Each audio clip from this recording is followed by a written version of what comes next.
we say good morning to you. We're broadcasting live on the road today at Chick-fil-A in Johnson City. Oh, yeah. Great day to be in Johnson City. Great day to be in the Tri-Cities. Got some rain coming, which we need, of course. It's getting dry out there, and so need some rain. Looks like it's coming our way later on this afternoon. Tonight, probably into tomorrow as well. So, again, good morning to you. 44 days to kickoff. You see on the screen 44 days, 4 hours, and 24 minutes and counting down to Cyclone Football 2025. Again, as we're here live at Chick-fil-A in Johnson City on People Street, North Johnson City, right down from Best Buy. And so we're here and enjoying today. Switched over from the peach to the dragon fruit. That's good stuff right there. Got the national anthem coming up. How about Evan Carter last night? Elizabethton Cyclone, Texas Ranger, 1 for 4. His 5th double of the season, drove in 3, scored twice. Rangers blew out the Angels 13-1. And so Texas now 45-47. Evan Carter had a big night last night. 1 for 4. His 5th double of the season, drove in 3 runs, now with 14 RBIs on the season. And scored twice. So Evan Carter getting it done for the Texas Rangers, no question. 44 days till kickoff. Let's get it started with the national anthem here on the Tom Taylor Sports Show. Got lots to talk about. More breaking news in college football. Boy, that's a shocker. So here we go. National anthem time. Who gets to do it today? How about, let's see here. We've not had the Kingdom Airs on for a while. So why don't we bring up the Kingdom Air as soon as I find it? So, let's see. Let's go right here to, hello, Jumpin' Jason Hodges. How you doing, buddy? Where'd it go? Did I lose it? Don't think I lost it. All right, let's go up and get one so we can get the show going here. How about her on the Tom Taylor Sports Show?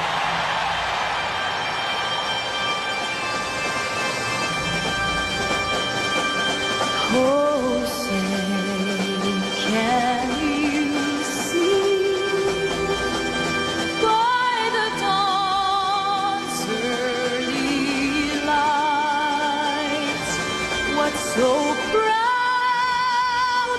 we hailed at the twilight's last gleaming, whose broad stripes and bright stars through the perilous fight o'er the ramparts we watched were so gallantly streaming, and the rockets rang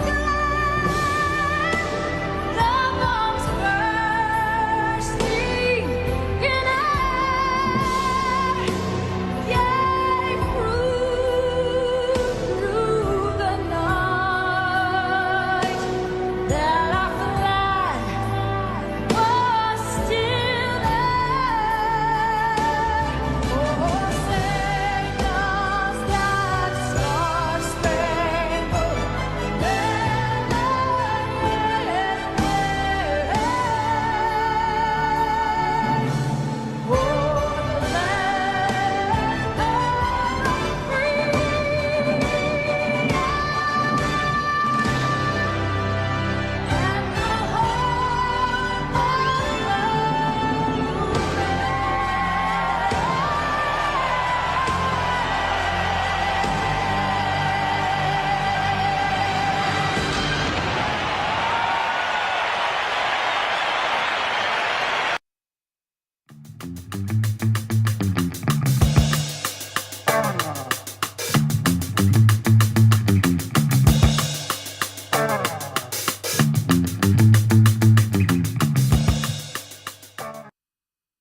And back on the Tom Taylor Sports Show, let's give it the burst today. We always dedicate our show to the man who hung on the cross. Here it is, and we'll get into some college football. Psalms 3, verses 3, 4, and 5 says, "But you are a shield around me, O Lord. You bestow glory on me and lift up my head. To the Lord I cry aloud, and he answers me from his holy hill. Selah, which means, think about that, ponder that. Verse 5 says, I lie down and sleep, I wake again because the Lord sustains me. You woke up this morning because it's a gift. He didn't have to let you wake up today. Hope you know that. So I walked in here, he didn't have to give me my steps. Sat there and took a swig of this dragon fruit smoothie, not smoothie, but frosted dragon fruit. He didn't have to allow me to swallow. This is all a gift, folks. Everything we've got is a gift.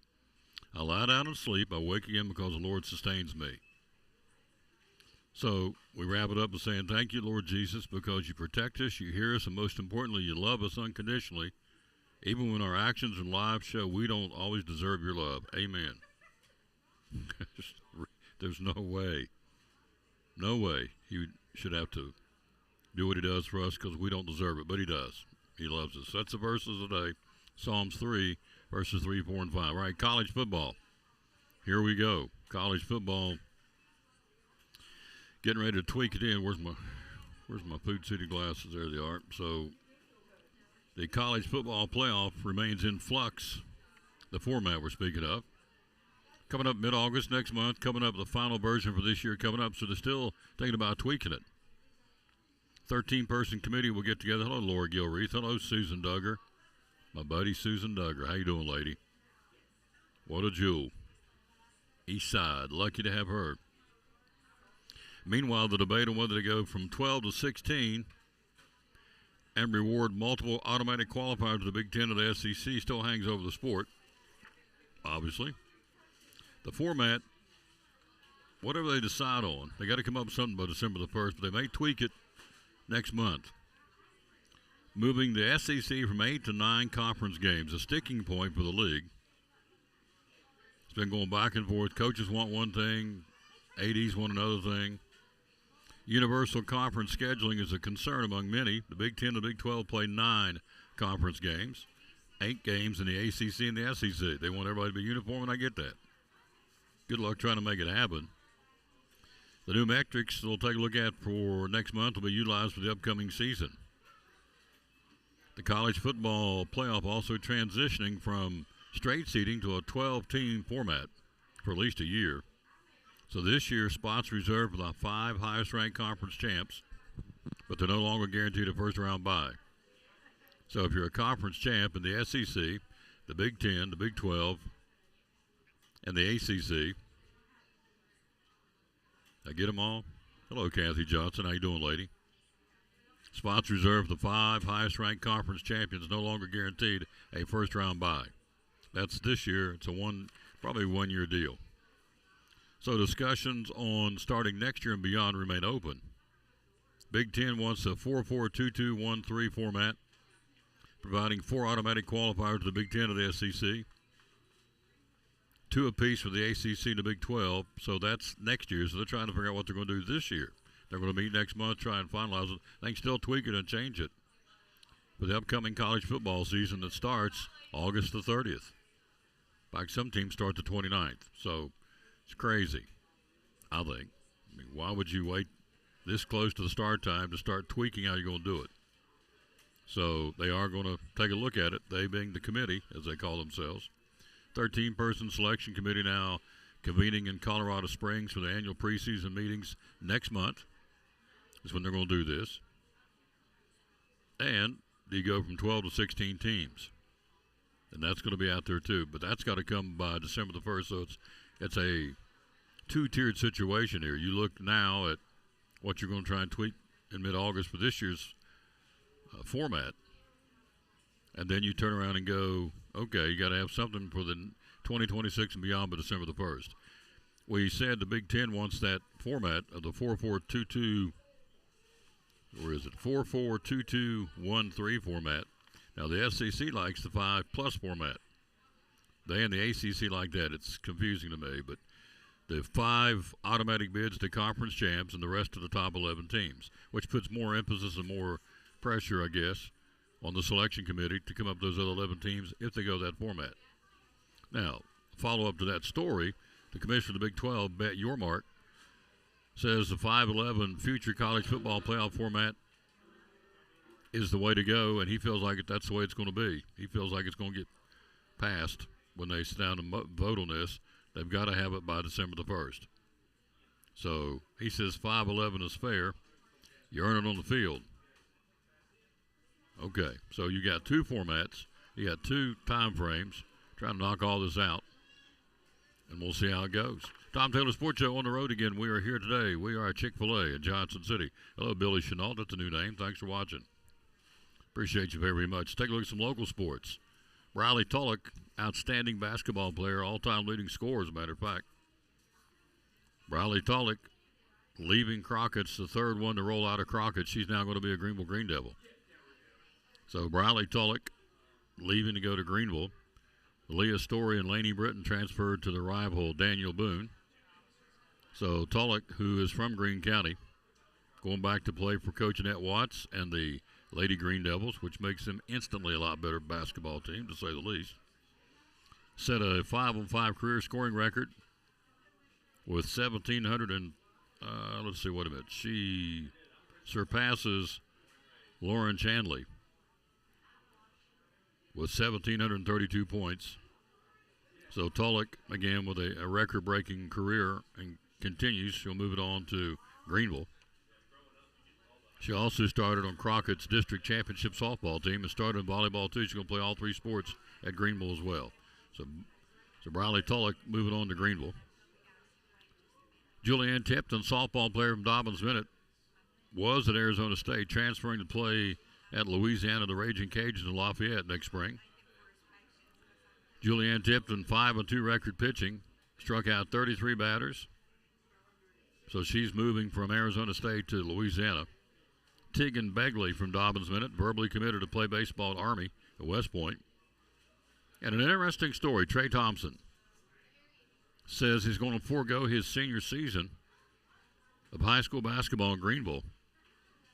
Trey Thompson, a Mr. Basketball finalist, will play basketball this season in college, and he chose, which I find very interesting, Iowa. Trey Thompson chose to play college ball at Iowa, having received offers from Tennessee, Purdue, Vanderbilt, among others. Said, no, I'm going to go play and be a Hawkeye, which is what it is, but it's Greenville, Iowa. Long way away from home, but obviously it's what he wants to do, and so he is reclassified to the 2025 class, which I don't get that. And he will play college basketball next season. Trey Thompson out of Greenville will be playing college hoops at Iowa as a Iowa Hawkeye. There you go. One more. Baylor Necessary from here in Johnson City at Science Hill. Heck of a football player. One of 82 players in the country to receive the National Football Foundation honor. Team of Distinction representing the South Region, which is an awesome honor. Necessary going on to play football at VMI in Lexington, Virginia. Necessary led everyone Northeast Tennessee with 130 tackles. 16 for loss with 4 sacks, 2 interceptions, and 4 pass breakups. Kid could play. Baylor Necessary, National Football Foundation player on the Team of Distinction, one of 82 players in the country to get that award. And Trey Thompson, I find that very interesting. Trey Thompson reclassifying, so how's he say it? Reclassifying as a 2025 class and will play college basketball next season. And Trey Thompson out of Greenville said he's going to play for the Iowa Hawkeyes. That's interesting. Evan Carter, big night last night. Evan Carter, 1 for 4. Had a double, his 5th of the season. He drove in 3. Scored twice. Evan Carter ripping the cover off the ball. So did the Rangers last night. They hammered the Angels 13-1.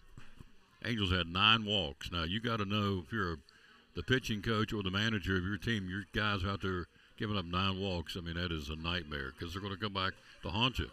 And they did, to the tune of 13 runs. So, but Evan Carter feasting on the Angel pitching last night. 1 for 4, scored twice, drove in 3 of that double. His 5th of the season, RBI is now 14 on the year. And the Rangers hanging. Mr. Baseball will be here at the top of the hour to talk about it. Angels are hanging. They're 45-47 heading into the All-Star break. By the way, the troubles continue for the Braves. We'll talk to Andrew when he gets here in a few minutes. He's the big Braves guy. Again, Acuna now out with back spasms. They're going to check him out. It just goes from bad to worse. They got beat again last night, scored only 1 run. This is an offense that's woefully anemic in Atlanta. Told you earlier in the week on Monday's show that Brian Snitker is one of the guys on the hot seat as the manager, and I don't think it's getting any cooler because they continue to underproduce. So, pitching's one thing, but you can't tie the lack of offensive firepower to your lack of pitching. Either you get up there and swing it or you can't. So, and obviously the Braves are not. So we'll talk about that when Mr. Baseball gets here in a little while. Andrew Smith, sports writer, Johnson City Press, our first guest. Also Mr. Baseball, Greg Salyer. And also coming up, Brendan Sweeney. He'll join us, the assistant athletic director for Milligan University. Comes in, joins us, and we love him being on the show. Love all three of these guys being on the show. So it's awesome, and we love being here at Chick-fil-A in Johnson City, where they are pumping out the chicken strips. They're pumping out the frosted lemonade, the Sunjoy, and they got the milkshakes. One of the things they sell a lot of in Washington, too, they sell a lot of bags of ice. A lot of bags of ice. And, again, it's the pelletized ice that you get when you come and get your drinks at Chick-fil-A. So you can buy them in the bag. A lot of folks like this ice, and they buy a lot of it. So there you go. That's come in, ask for a bag of ice. They'll double bag it and get it home so it doesn't melt too much. If you got a cooler, you can put it in. They sell a lot of bagged ice here at Chick-fil-A. We'll take a break. We'll be right back. He's here. I didn't think he'd have his Braves hat on. He doesn't. So he's got him a Dale Earnhardt shirt on. This kid's a redneck. I like it. So we'll take a break. We'll be right back. Andrew Smith, sports writer, Johnson City Press, next on show number 2317 of the Tom Taylor Sports Show. Loyal, buy local. He's up against the big boy chains. We know that. Why Big John's Closeouts? What do you feel like separates you from the chains? Well, I think there's a number of factors I think that go into that. Number one, we're local folks. We shop with you all in other places. We go to church with you. We're involved in civic organizations with you. What money you spend here stays here. It goes to support the payroll and, of course, local taxes. As far as that goes, it also supports a lot of nonprofits as well as sports teams, little leagues, softball, all kind of different things we try to support. We support all the high schools, both city and county, either through, fence signs or gymnasium signs or whatever with yearbooks and the whole bit. So, what you're spending local is staying local. And also we believe, customer service. I came up through the Patey Lumber Company ranks from many years ago. 1977 is when I started. And if you didn't get up and wait on people, or you didn't speak to people, or you didn't try to help people, you wouldn't go to stick around very long. So you learned, that it was important, not only to try to just ask people, but to listen, find out what they're trying to do, find out ways that you can help them as far as that goes. And so all that's very important to us.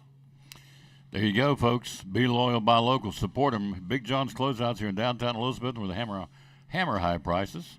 Great sponsor of the Tom Taylor Sports Show and Elizabeth and Cyclone Sports, Big John's Closeouts.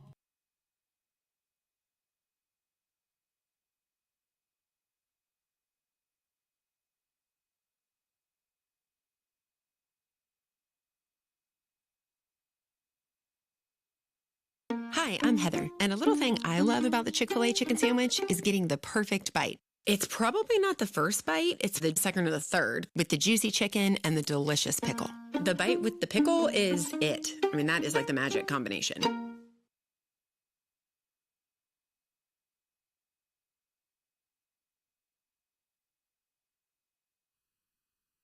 Back on the Tom Taylor Sports Show, here we are, here we be. Hello, Junior Campbell. How you doing, sir? Hello to Kathy Johnson. Hello to Amy Jones. Thank you, ladies and gents, for watching the show. He's here. Our buddy, Andrew Smith, sports writer, Johnson City Press, Kingsport Times News. Hello, sir. How are you? Doing well. Hope you had a good holiday weekend. I did. Did you see the fireworks? Yeah. They're all over the place. Yeah. They were awesome, too. Yeah. The ones I saw were fantastic. Thought they were great. So, went about 25 minutes worth of fireworks. So, good stuff. Good stuff here in Johnson City. All right, so Hello, Junior. How you doing? Kathy Johnson. Say hello to some folks. Laura Trumley. That's a new name. Billy Chenault. That's a new name. Kathy Johnson. Thank you, ladies, for watching. And gents. So, Evan Carter last night, 1 for 4, a double, drove in 3, scored twice, ripping the cover off the ball. We love it. Yeah, we do. I mean, Evans continued to swing it well ever since he's came back from injury this year. So, good to see. Good to see.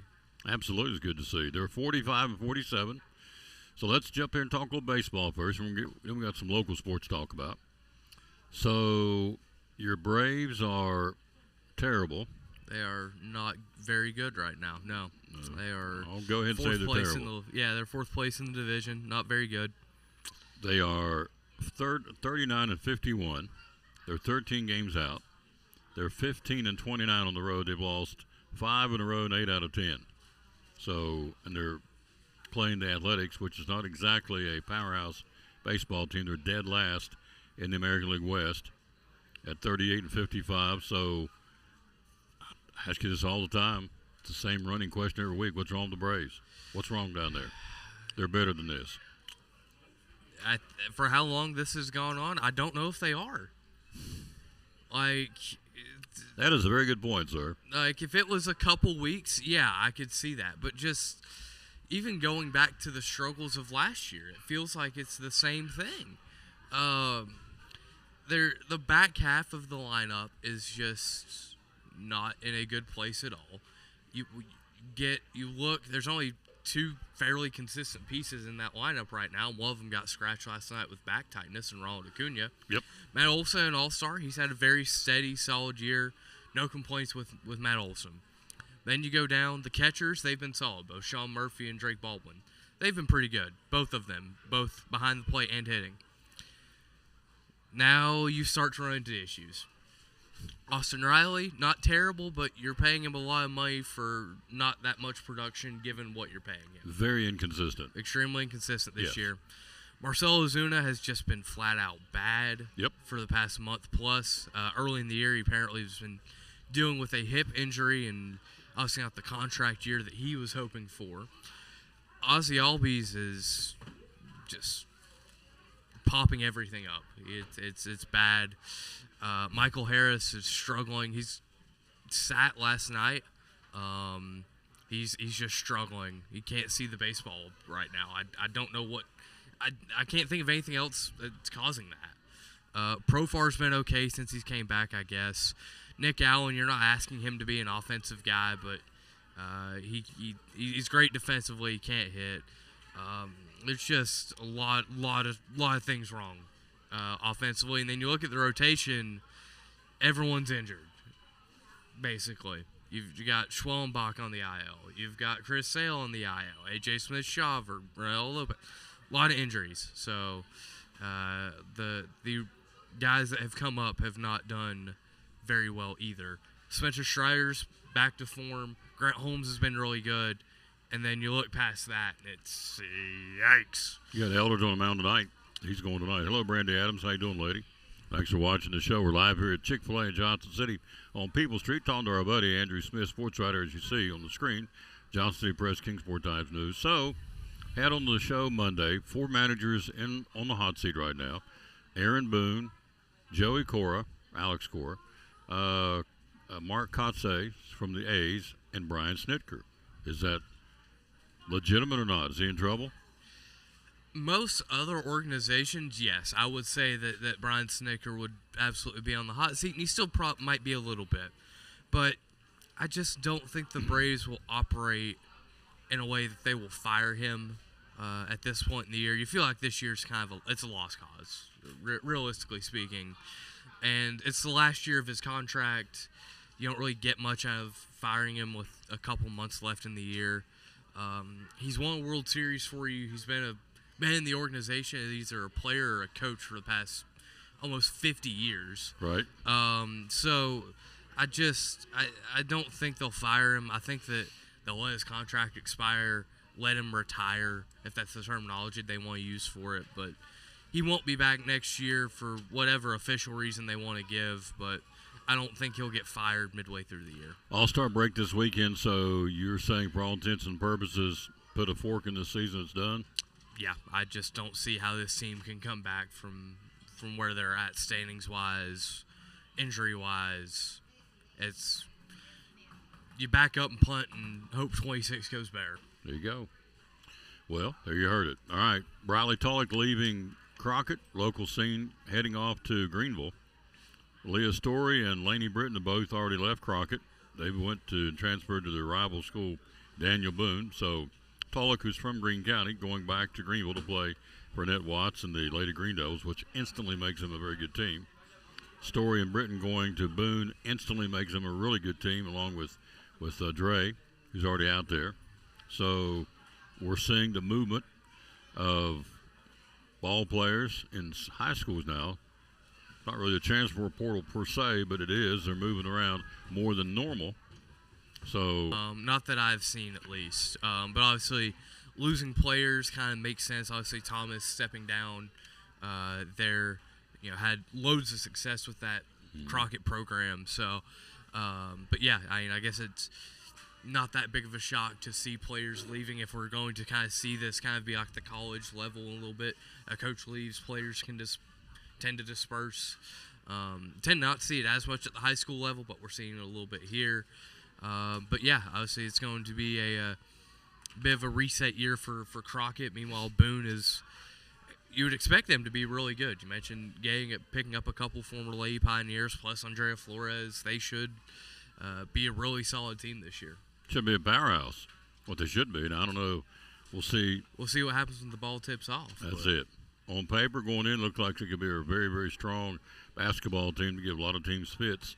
And we'll see how that goes. We're here live again at Chick-fil-A in Johnson City. Trey Thompson reclassifies as a college player, which means he's foregoing his last year at Greenville to go play college, and he's chosen, which I find interesting, to go play at Iowa, the Hawkeyes in the Big Ten. He said no to Tennessee, no to Purdue, no to Vanderbilt, which are pretty good programs, and said yes to Iowa, which is okay program. But it seems Trey Thompson, Greenville, going to Iowa to play for the Hawkeyes, long way from home. Were you surprised by all this? A little bit, yeah. There, as the summer started, you saw Trey's recruitment pick up. He's, seemingly getting 2 or 3 offers every couple days. So him getting more attention across the country doesn't surprise me. He's a very good ball player, good head on his shoulders. But yeah, the reclassification news over the weekend did surprise me a little bit. I didn't expect him to. I expected him to be back in Greenville this fall, and obviously that won't be the case. And yeah, Iowa kind of came out of the blue for me. I kind of pegged him as either a Purdue or Tennessee likely. Those kind of felt like the 2 most likely options to me. But hey, if that's what he feels is best for him and his family is, to go play for Iowa and go ahead and go to the college level, then I can't blame him. Conventional thinking, I would have thought he went to Tennessee to join his former teammate, Jacoby Gillespie, but he did not. He went to Iowa, so good luck to Trey Thompson. That immediately takes a big, Greenville's good. They were going to be really good with Trey Thompson. Now they're going to be okay good. I mean, they're not going to roll over and play dead, but it's not the same as a Mr. Basketball finalist on your team that's no longer going to be there. So different. Game changer for Greenville basketball, absolutely. Trey Thompson leaving school, going to classify as a college player, which I'm not sure exactly how that works. Do you know what that means when you can come back and say, I'm classifying as a college player so I can go play college ball? Yeah, I think part of it has to do with your high school credits. If you're either finished with high school or basically finished credits-wise, it's a little bit easier to do. Makes perfect sense. So, yeah, and then you can reclassify and be on a college campus in the fall. So Baylor Necessary gets named. All this coming out of the Johnson City Press, by the way. Baylor Necessary named National Football Foundation player on the team of distinction. Only 82 guys in the country got that award, and Baylor Necessary, who was a stud at Science Hill, he could play. He could absolutely play the game football. Moving on to VMI, but quite an honor to have that. Oh, absolutely. Baylor, fantastic ball player. Obviously, you have to get a distinction like that, and yeah, one of the few guys in the country to get that honor. So, very cool feather in the cap for Baylor as he heads to VMI. Tegan Begley from Dobbins Minute making his announcement. He's going to play baseball at Army, which is neat. And then Julian Tipton, who was a DB, went to Arizona State, transferring back to play for the Raging Cajuns of Louisiana. So those are all our local kids. Some of the local kids doing good things. Now, it's time for college football. Oh, yes. It's always the ongoing, ever-changing front playing surface, if you will, of college football. Now, we've got the guys going to meet here next month, the committee. You ready to delve into this a little bit, so get your take on it? Let's go for it. College football playoffs expected to present its final version of the new refined format for this upcoming season in mid-August, which I find very interesting since football starts 29th, 30th are some of the big games. I know Texas, Ohio State's on the 30th, which would be like 2 weeks after they make this announcement. So the 13-person selection committee will convene in Colorado Springs next month, mid-August, to decide the format and the metrics for this year's college football season. It makes no sense. To me, it's too close. It won't be for this year. It'll be for the 26 season. It says, all right, let me see if I can read this right. The debate on whether to expand the playoff from 12 to 16 and reward multiple automatic qualifiers of the Big Ten and SEC still hangs over the head of the sport. That's supposed to happen on December the 1st, but now the metrics, let's see where it is here. Here we go. The new metrics will be utilized for the upcoming 2025 season. College football playoffs will also transition to straight seeding for the 12-team playoff for at least 1 year, with spots reserved for the 5 highest-ranked conference champions, but they're no longer guaranteed a first-round bye. So these metrics will be utilized. What they're going to vote on to decide on in mid-August is part of this for the 2025 season. Plus, they are going to take a look at, starting with 2026, what we're going to go with, the 5+11 or the other format, which is the 4-4-2-2-1-3. So which one do you like, by the way? So we originally talked about this. I originally thought fell in the 5-11 camp because the redneck math for me made it a little bit easier thinking of it that way. But the more I've looked at it, the more it honestly would probably be better, especially for I think just making sure one conference doesn't dominate, having 9 teams in the bracket with the 4-4-2-2-1-3. You're guaranteeing a handful of leagues, multiple spots, but you won't see the SEC get 8 of the 16 in or whatever. At max, they could get probably 6, right? So I think that in order to not just see it be an SEC and Big Ten invitational with a couple other conferences involved, I do think ultimately the 4-4-2-2-1-3 is probably better for the long-term health of the playoff. Now, I will say for this year, I do like the fact they're doing straight seeding and not just automatically saying you won your conference, you get you get a bye, even if you were ranked 11th in the actual rankings. Well, here's the cool thing about this. Not the cool thing, but the key to this whole thing. Not cool, but the key. Negotiating control of the future of the CFP format is in the hands of the Big Ten and the Southeastern Conference, according to a memorandum of understanding signed last year. A bigger cut of the money, 29% to both of those two conferences. So you're talking 60% of the money in the playoff money is going to go to 29%. Well, I'll say 60, but 29% is 58%. 29 going to the SEC, 29 going to the Big Ten. So starting with the 2026 seasons, the Big Ten and the SEC have largely been in lockstep. It's going to go the way they want to go because they're driving the bus. So all these other conferences can say, we'll do this, this, this. We think this is the way to go. At the end of the day, the two big dogs are going to have their final say because they're getting, as I said, 29% of the money. We're talking about the playoff TV money. Now, the ADs want the format where they can get more playing games and leading games to championship games. They want more games strung out because the more you string them out, the more money you can make. They got to make money to cover all these athletes and everything else now. So they want more games with more money. So, but the SEC and the Big Ten are going to make the final haul and the final call on how it's going to go and who's to say. But they were once lockstep. Now the Big Ten's kind of said we like that 5-11 format more than a 2-2 or a 4-4-2-2-1-3 format. So, but the 4-4 format would put you 4 SEC teams and 4 Big Ten teams in every year.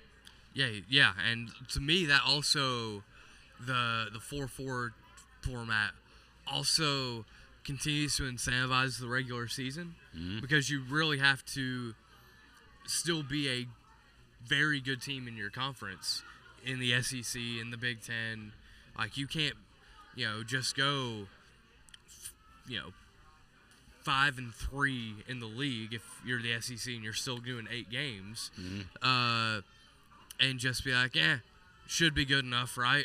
Like, no, you've got some 7-1 teams, some 6-2 teams in here that have earned the right via their conference race to get in the playoffs. So I think that you still are able to value the regular season a good amount with the 4-4 format versus the 5-11, which there it doesn't really matter. Just, don't matter who you play or much anything. You just go and try not to lose 3 games. Well, the 5-11 format puts more pressure, for lack of a better term, on the selection committee. Yes. Because you take your top 5, they automatically are in the 5 conference champs. Then the other 11 teams, me and Andrew and Jim Bob and Leroy, have to sit in a room and figure out why and who and what's going to be the template to decide it. So the other format probably is more determined, I think, maybe on the field.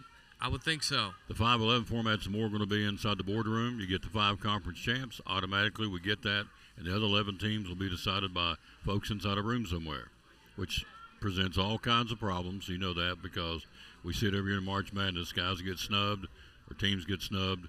So we'll see. It's all going to be done by December the 1st. They're going to meet next month in Colorado Springs to continue the ongoing debate. But at the end of the day, it ain't rocket science. What the SEC and the Big Ten want, they're going to get because they're driving a bus.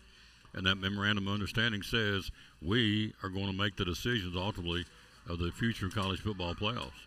So yeah, and I think the biggest hang-up right now in terms of the format is the Big Ten wants the SEC to move to 9 conference games, and I think some of the presidents of the SEC schools are fine with that, but ADs, coaches, maybe not so much because they're like, hey, this league's pretty hard. I don't want to have to play another league game against a Texas A&M randomly pops on the schedule now because it's a 9-game league or whatever, right? So I think that's probably where most of the hang-up is at this moment in time. not many cream puffs in the SEC. Not right now, no. You've got a couple that are definitely on the weaker side right now, but not on the whole, most anybody can get you on any given Saturday. I would think the 2 weak sisters right now in the SEC, just on paper, would be Mississippi State, probably Arkansas, I would think, maybe Missouri. I'd put them more toward the middle of the pack. I'd probably go Kentucky. Kentucky. It's been an eventful, use another word, potentially tumultuous offseason up there in Lexington. Just seemingly everything that can go wrong has went wrong for that football team in terms of just off the field, coaching changes, in terms of assistants and all of that. So, yeah, I don't expect this necessarily to be a banner year for Kentucky football. Hello, Ken Farlow, Amy Jones. Before I let you go, let's switch total gears, talk a little NBA. A lot of movement in the NBA. Where's LeBron going? Is he staying with the Lakers? Jokic says he's not going to sign a long-term contract now after this coming season. You got the Spurs. Went and got a guy last night, the big guy from, O-N-Y-K. That doesn't sound right. You know who it is? So the Spurs made a move. Let's see, James Harden re-signed. So a lot of movement right now, free agency going on in the NBA. So yeah, it's that time of year. It's silly season, to borrow a NASCAR term. But yeah, player movement all over the place. The Jokic thing is definitely interesting. I don't blame him at this moment in time for necessarily not being gung-ho to sign a long-term deal with Denver, just for the sole reason of this is a new regime, really. They're in Denver. So I definitely want, if I was him, want to play the wait-and-see approach for how they might handle the next year. So, Chet Holmgren just got a new rookie extension. I think that got announced earlier this morning. there it is, this guy right here. Spurs. Kelly Olynyk is now a Spur. There we go. So yeah, I forgot that trade happened. See, NBA offseason's kind of crazy. Forget certain trades happen. So yeah, Kelly Olynyk now in San Antonio. Be interesting to see how he fits. Also, believe over the weekend we heard Chris Paul say that this year is going to be his last. He's a free agent right now, so we'll see where he ends up. I wouldn't be surprised if it's either LA team, just because he's from Los Angeles, so it would make the most sense. So yeah, that time of year, player movement all over the place. 44 days till high school football. You guys, when you getting ready to start doing your previews yet? Yeah. I mean, we'll here in the next couple of weeks, we'll start heading out to media days as they start to happen, and we'll have our annual preview tab there. The week should be week 1, should be ready to go. Right now, we're finishing up stuff with the Speedway Classic preview tab. That content will be. We'll be finished up with content here next week, I believe is our deadline for that, and then it'll be out in the papers in the next couple days, or the couple days before the game. And then college football tab will be a week after the high school tab, and it's that time of year to get the football back in our system. I saw they're starting to lay the turf down at Bristol Motor Speedway for the baseball game. They are. It's good. I think they're saying they're even a little bit ahead of schedule on that right now. So obviously a good place to be. The warm weather certainly has helped them out a good bit. So yeah, it's cool to see the infield become a baseball field over there. Paving it, or not paving it, but laying down the sand and then put the turf on top of that, right? Is that how they're it's doing it? gravel, and then they've got a shock pad to help absorb some of the bounce of the baseball, and then they put the turf on top of the shock pad. Wow, it's incredible. Now they're going to take a speedway, a NASCAR, and convert it to a baseball field, and turn around, rip it all back out, and get ready for a race in September. Yep, it's going to be a quick turnaround to get it all back down. So, I guess the big story in sports around here, I guess Briley Tulloch heading off to Greenville. That's big, leaving Crockett. So Crockett without a coach, and 3 of their players, so they've been decimated here in off-season. They've not announced the new boys coach yet either, I don't think, at Crockett. I don't believe so. No, don't think so. So, those are 2 that have not been announced yet. So the coaching carousel continues around here a little bit too, along with the kids transferring from point A to point B. So what are you working on right now? Finishing up Speedway Classic stuff, getting ready to hit the ground running with football.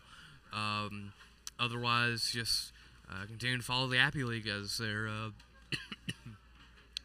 couple weeks away from their postseason at the end of July, 1st of August. So. There you go. Just Appy League ball and football, basically. Cranking it out. Like your cross. Show me your cross. Put your hand up there and show me your cross. I like your cross. That's a good-looking thing right there now. Appreciate it. Oh, that's good. See you next week? Yes, sir. Sounds like a plan. All right. Well, go get you something. Go get you some lunch, son. You've earned it. I appreciate it. Quick break. We'll be right back. We're live here again at Chick-fil-A in Johnson City on People Street, show number 2317. We'll be right back after this with more sports. Mr. Baseball coming. Top of the hour, all kinds of things going on. Again, Evan Carter last night, 1 for 4, had a double, his 5th of the season, drove in 3 runs last night. Now has 14 RBIs on the year. He scored twice, and so Evan Carter still continuing to play very good baseball, which we love because he represents Elizabeth and the Tri-Cities and the Bigs. And so congratulations. Keep up the good work. Evan Carter from the Texas Rangers. One of our great sponsors on Cyclone Football, again, the great folks at Ivy Hall Nursing Home. Joseph Taylor, tell us what it's all about. Yes, sir. We specialize in short-term rehab or long-term care. We accept all major insurances. We accept Medicare, Medicaid. What we really love is people that come in that have had a knee replacement, hip replacement, come to Ivy Hall for some inpatient rehab. We have physical therapy, occupational therapy, speech therapy. We have a full-time respiratory therapist. And Tom, you can see I'm a big guy, so you know I like food. I know good food, and Ivy Hall specializes in home-cooked meals, three good meals a day. You can catch me every day right at the door getting my tray myself. There you go. That's awesome. How do we find out more about Ivy Hall on social media? Yes, sir. We have a Facebook page, Ivy Hall Nursing Home on Facebook, or a website, ivyhallnursing.com. One of our great sponsors, folks. Glad to have them on board. Ivy Hall Nursing Home on Cyclone Sports and the Tom Taylor Sports Show.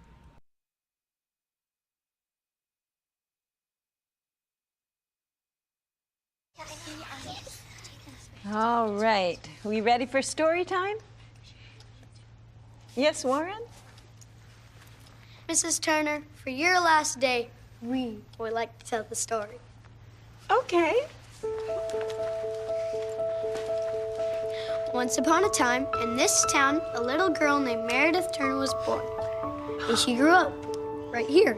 She went to this very school and graduated right here. She went away for a short time to learn to be a teacher. But she came back to teach right here. She got married and raised a family right here. Our moms and dads had you as their teacher right here. And we do too.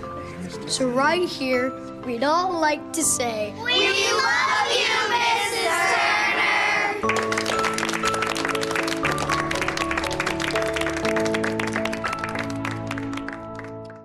Why Cannon's Fine Home Furnishings in downtown Elizabethton?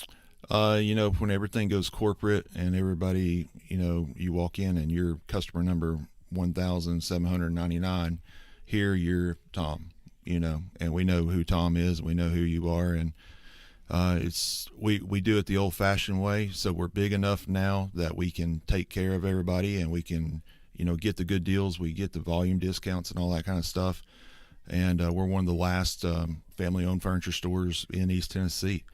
But we're small enough that we know who you are and we can take care of you. Absolutely. Social media, how do we find you? We're on Facebook. We're on Instagram, at cannonshomestore.com on the internet, and just look up Cannon's Fine Home Furnishings on Facebook. Hours are open? Monday through Friday, 10 to 6, and Saturday, 9 to 5. And the magic phone number to call? 423-543-6937. Be loyal, buy local. Biden Elizabeth from Cannon's Fine Home Furnishings, proud sponsor of Cyclone Sports and the Tom Taylor Sports Show.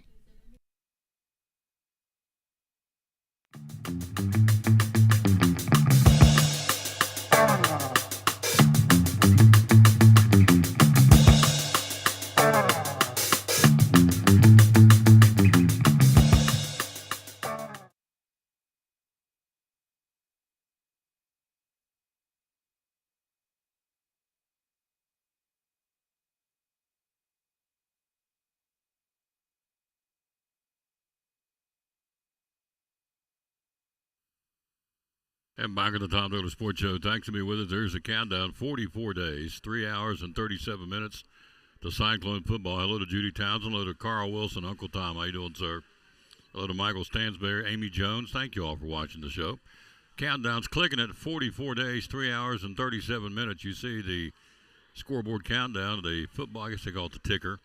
Cyclone football begins in 44 days. Tickets are on sale. We'll be over here in Johnson City on the 22nd. To take on Stacey Carter and the Scienceville Hilltoppers, which will be a heck of a football game, to say the least. NASCAR this weekend, heading off to Sonoma, California for the road course for the second consecutive week. Totally disagree with that, but nobody asked me, but I just don't see that being most of the NASCAR people that I'm around or I talk to, that's really a turn off rather. As far as road courses now, you get them back-to-back Chicago, now this week going to Sonoma, California. But NASCAR continues to put more and more road course races on the schedule, in this case, back-to-back. So, anyway, that's where they are this week. NASCAR boys are out in California for the road course at Sonoma. Tom Taylor Sports Show, thanks for being with us. It is lunchtime here. And, again, they sell a ton. We don't talk enough about it. They sell a ton of bagged ice. It's the same pelletized ice you get when you come in and get your drinks at Chick-fil-A here in Johnson City, and any Chick-fil-A. Tommy's in Elizabethton also sells a ton of ice, but it's under $2 a bag. I buy it myself, take it home, and use the pelletized ice at the old home place. So they've got that here. Of course, I'm watching the trays flying out of here. They got trays, ordering trays. They've got the mobile app. Go to Chick-fil-A One. Once you go to the mobile app there, you can order your food. They can bring it out to you in the pickup line right here. If you order enough food, of course, you get it for free. Ultimately, you get free food based on the points you accrue when you order food through the mobile app, Chick-fil-A One on your cell phone. Also, you can come through here or come through the lobby and sit or get it to go, or go through the 2-lane drive-through. 3 options here to do it at Chick-fil-A. And of course, if you've got an event coming up, you need a tray. They got all kinds of trays, obviously. A ton of different kinds of trays that you can get at Chick-fil-A. And, for example, you can get nugget trays, chicken strip trays, a fruit tray, a salad tray, a mac and cheese tray, a cookie tray, a brownie tray, a Cool Wrap tray, and a sub tray. Those are just some of the trays you can order when you get your trays from Chick-fil-A. And, of course, they have the Coca-Cola products. In the morning, they sell a ton of chicken minis till 10:30 when they switch over. And the bowls, man, I like those breakfast bowls. You get eggs,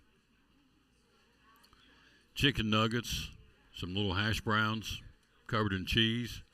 It's good stuff. Breakfast bowl. You get those every morning here at Chick-fil-A in Johnson City on People Street. Hello to Linda Wagner. Hello to Michael Stansberry. So 44 days out till Cyclone football. It's not the only team playing. We keep saying that. It's going to be other teams opening up that night as well for high school football. But here on these airwaves, we're obviously dialed into the Cyclones. And so it'll be the season opener, the 101st meeting of Cyclone Science Hill football. And that'll be over the hill here at Kermit Tipton Stadium in Johnson City this year. Home game for Science Hill. And so Cyclones and the Hilltoppers will get it started, and Elizabethton will go to the Stone Castle for a renewing of that rivalry with the Tennessee Vikings. Then we'll come on for West Ridge. And it just takes off from there. Four home games and 6 road games in 2025. So it'll reverse itself out next year. But this year we're 4 at home and 6 on the road. It's the way the schedule landed. Hello to Roger Vinson. Hello to Adam Sliperski. Hope I said it right. Sliperski. Sliperski, brand new name. Thank you for watching, sir. Roger Vinson's a brand new name. Mr. Baseball. He just walked in the door. Mr. Baseball's here. He's ready. You talking about a lot to talk about. We got a lot to talk about in Major League Baseball. And Mr. Baseball, the expert, he joins us next on the Tom Daly Sports Show.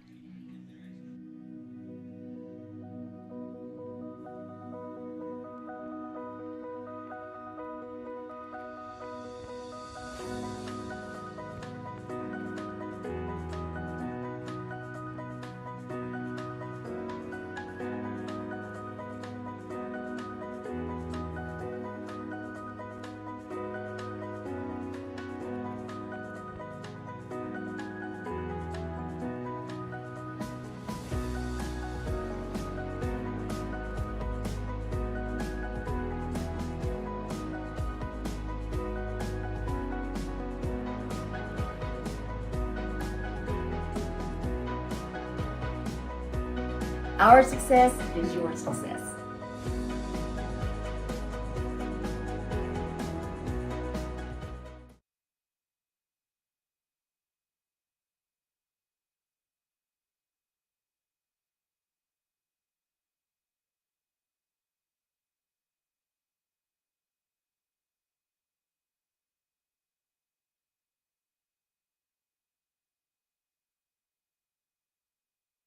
Center, proud sponsor of Cyclone Sports and the Tom Daly Sports Show. Tammy Troutman. A lot of antique stores out there. Why come to the Eagle Center? Oh my goodness, there are so many reasons to come and visit the Eagle Center. We have wonderful vendors, nearly 50 vendors who have the best merchandise. They hunt, they pick, they're always changing it out, keeping it clean and fresh and new and interesting, and we have wonderful vendors. Yes, you do. And we're going into the spring. We're in spring and summer. Great time coming down downtown Elizabeth and shop here because the inventory changes all the time. Yes, it does. And we have air conditioning, so you can come in, cool off, look at things, browse. We have 2 levels of just about everything you could think of. Gift certificates? We have gift certificates available. We have layaway available. Yep, you can do those. Get a gift certificate, they can come back and get what they want when they want, or do a layaway for down the road, even into the holidays. You can do that. It's all right here. The hours are open. We're open 10 to 5 every single day except for Sunday. Mm-hmm. And where do we find you on social media? We're on Eagle Center Co-op on Facebook, and then Eagle Center Antiques on Instagram. And the phone number we have to call to find out, The talk phone to number you? is 542-6674. There you go.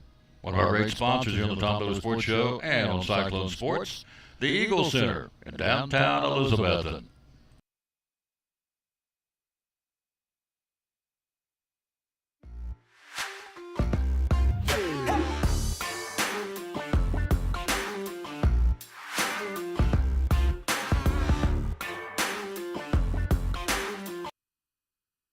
Back on the Tom Taylor Sports Show, it's Mr. Baseball's in the house. There you go. What it's about a cheesy intro, isn't it? There you go. Is your mother watching today? She's watching, yeah, absolutely. Tom, you're so goofy. Yeah, I know that, Ev. You just can't help it.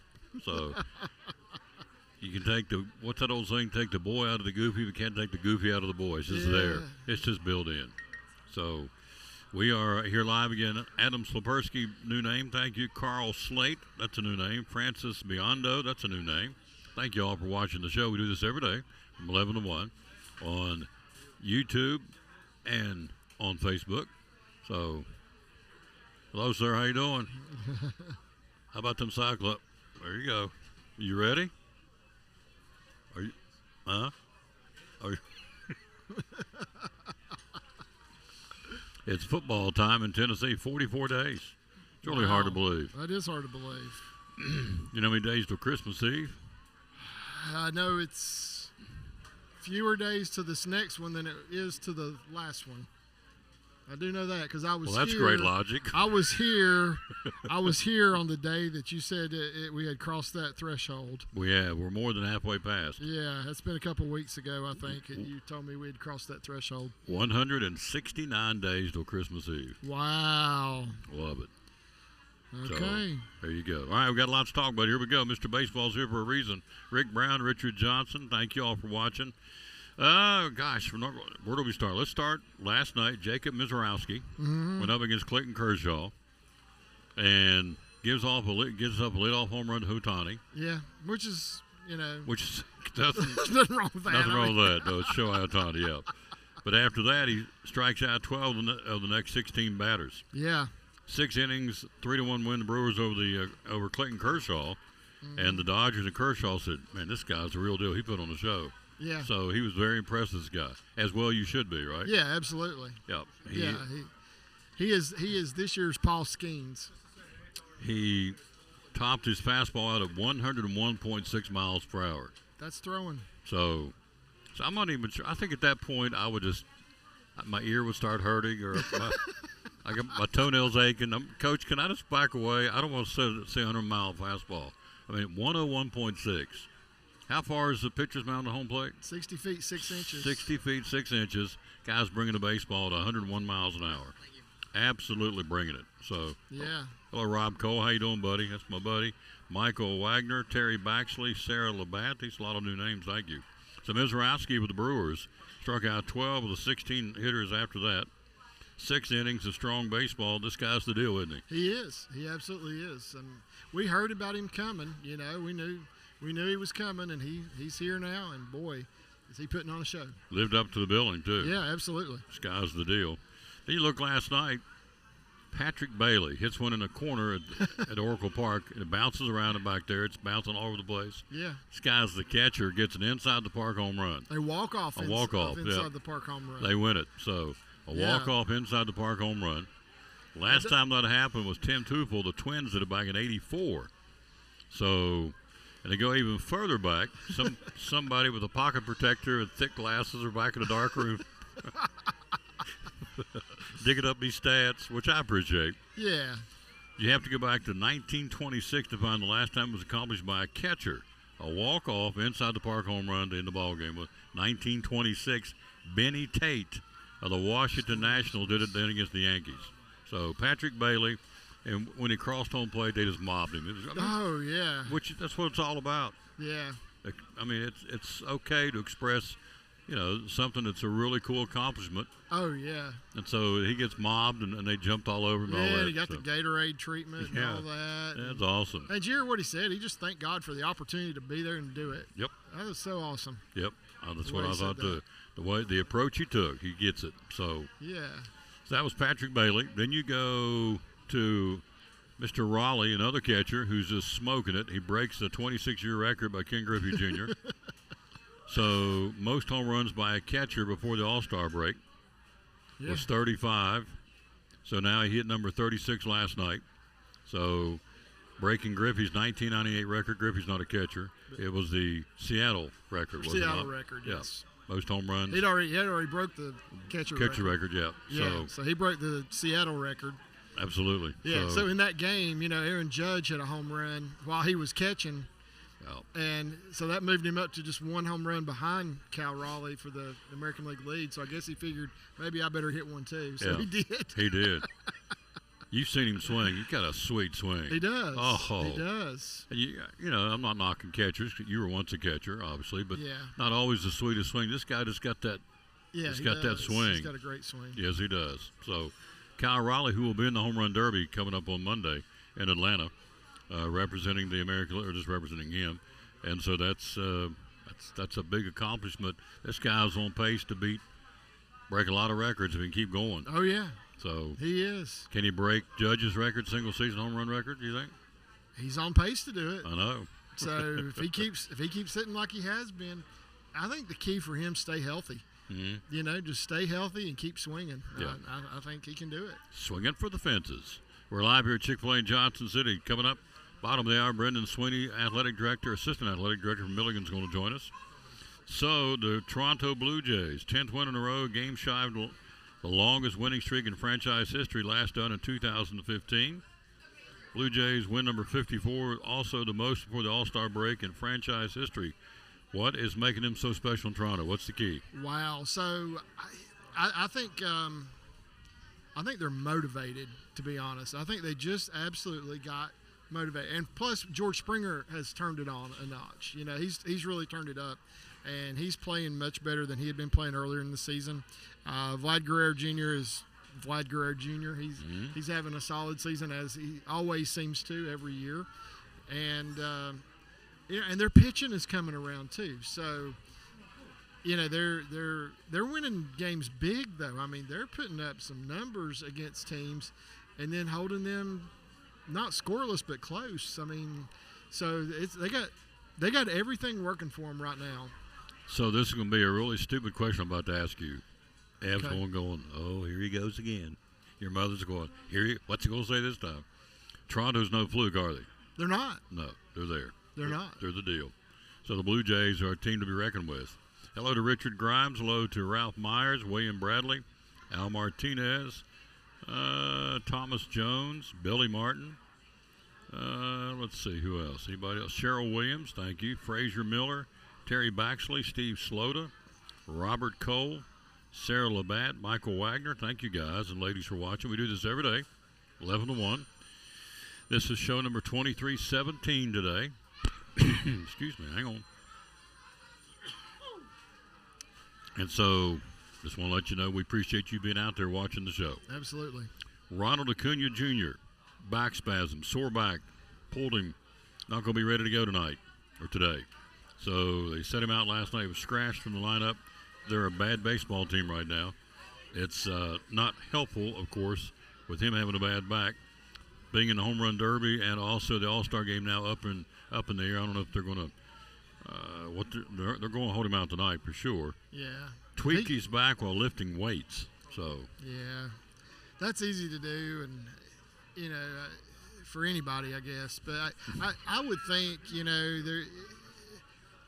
they'll take care of him. They'll do what they need to do to get him back in shape, and I think he'll be playing before the All-Star break, unless he's done something more than what it sounds like he has. So, and I think he'll be playing in the All-Star game. I think he'll hit in the Home Run Derby, unless it's worse than what it sounds like.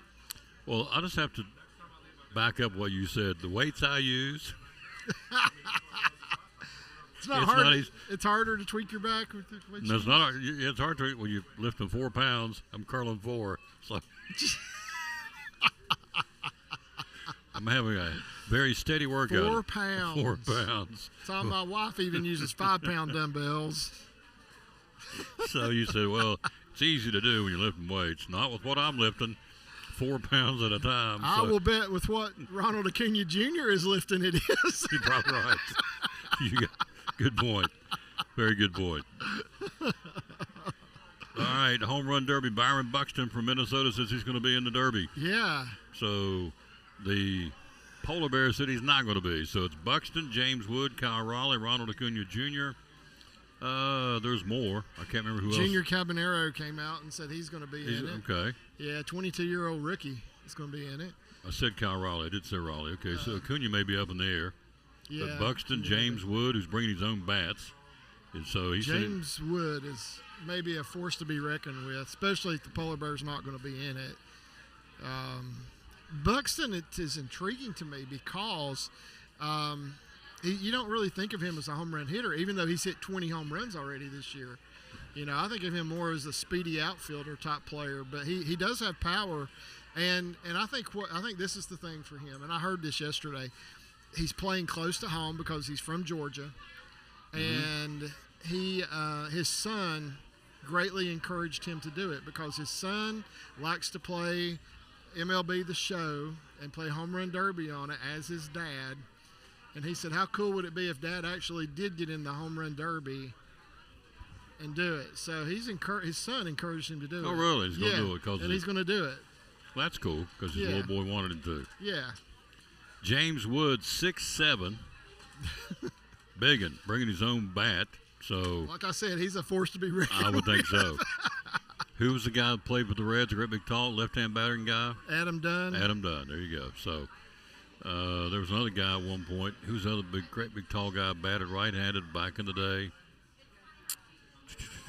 Played for the Cubs. Played for the Cubs. Oh. Maybe the A's. Oh. Dave Kingman? Dave Kingman. Astros, too. Yeah. Yep, you got it. When you're saying big, tall guy, I first thought of Frank Howard. That's where I went. Washington Senators. Yeah. Big guy, too. He was a big guy that could hit the ball as far as anybody's ever seen one be hit. Him and Harmon Killebrew. Yes. We're dating ourselves, but. And Harmon Killebrew's only like 5'10". You know, he was not a. Oh, he's not that big guy? He's not really tall. He's under 6 feet tall. I didn't realize that. Yeah. So Frank Howard was. He was like a fire plug, you know. Yeah. I mean, he was stocky, built, strong. And Klaczewski, remember Ted Klaczewski? Yeah, Ted Klaczewski. For the Reds.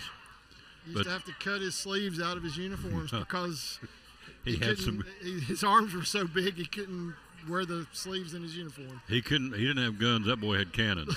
That's exactly right. Yeah, I forgot about Frank Howard. Yeah, he could hammer him. He could. Big old boy. He could. So anyway, that's your home run. So Acuna's going to not probably do it. We'll wait and see. Manny Machado picks up his 2,000th career hit Monday night. So he is the 5th active player and 297th all-time to reach the milestone. 12th player to have 350 homers and 2,000 hits before age 32. So this guy, who will be the starting third baseman in the All-Star game on Tuesday, having a heck of a year for Manny Machado. He is, absolutely. And if you look at the names of those players that are on that list that you mentioned, I mean, he's up there with some high names. Big names? Big names. Oh, yeah. And, I mean, I think all of them that are eligible are in the Hall of Fame, except some that are questionable because of steroids. You know, that's the only ones on that list that are not in the Hall of Fame. Of course, Manny Machado's still playing, so he's not eligible. No. Let's run down the All-Star roster, starting with the American League. Kyle Raleigh, Mariners catcher. First baseman, Vladimir Guerrero Jr., Blue Jays. Second baseman, Gleyber Torres, the Tigers. Jose Ramirez, Guardian, third baseman. Jacob Wilson, shortstop, the Athletics. You okay with the infield? Yeah, I'm good with that. I didn't really vote for Torres, but, you know, I'm okay with that infield. Outfield, Aaron Judge, Yankees. Riley Green, Detroit. And Javier Baez, Detroit. DH is Ryan O'Hearn from the Orioles. Okay with those? Yeah, I mean, Baez, I'm questionable. You know, I think Detroit really kind of stacked the ballot box maybe a little bit with him, but it's okay. I mean, he's having a breakout year for him. It's good to see him come back around, a guy that had been a fantastic player early in his career and then fell on hard times, and this year he's coming back around, so that's good. American League Reserves, Jonathan Aranda. I voted for him. The Rays. Alex Bregman, the Red Sox. Byron Buxton, the Twins. Jazz Chisholm, Yankees. Alejandro Kirk, Blue Jays. Stephen Kwan, Guardians. Brandon Lowe, the Rays. Jeremy Pena, the Astros. Julio Rodriguez, the Mariners. Brent Rooker, the A's. And Bobby Witt Jr., the Royals. You okay with them? Yeah. I mean, there's always guys you think, have been left off the team, but. Who you think? So, I think more in the National League than I do the American League. But, I wanted to look it up, and I didn't do it to see how many players they used to put on the All-Star team, because it seems like there's not as many players this year. I don't know if you noticed that. Did it seem that way to you? Seemed like it's less number? Yeah, that's what I thought, it seemed too. like a less number. I wanted to look that up. Less reserves, anyway. So Yeah. the pitchers are Hunter Brown, Astros. Royals, Chris Bubik. Hope I said it right. Aroldis Chapman, the Red Sox. Garrett Crochet, Red Sox. Jacob deGrom, Rangers. Max Fried, Yankees. Josh Hader, Astros. Oh, boy. How you say that one's You name? say Kikuchi. Kikuchi from the Angels. Yeah. The other pitcher, you've got Andres Munoz from the Mariners, Skubal from the Tigers, Smith from the White Sox, and Brian Wu from the Mariners. You okay with the pitchers? Who's going to be your starting pitcher, you think? Yeah, Skubal would be my starting pitcher. Think so? Yeah, All right. that would be my choice. Either him or maybe Max Fried. Max Fried's had a great season, but I would say Skubal. In the National League, catcher, starter, Will Smith, Dodgers. First baseman, Freddie Freeman, Dodgers. Ketel Marte, Diamondbacks, second baseman. Machado, we talked about, third baseman, Padres. Francisco Lindor, Mets, shortstop, outfield, Acuna, if he plays. Pete Crow Armstrong, Cubs. Kyle Tucker, Cubs. DH is Ohtani. Okay with those? Yeah, pretty much. All right. Reserves. I'd like to see Nelly De La Cruz as a shortstop. If you look at his numbers compared to Lindor, he's better in almost every category. Yeah. But, but this is Lindor's first start, so Yeah. it's good.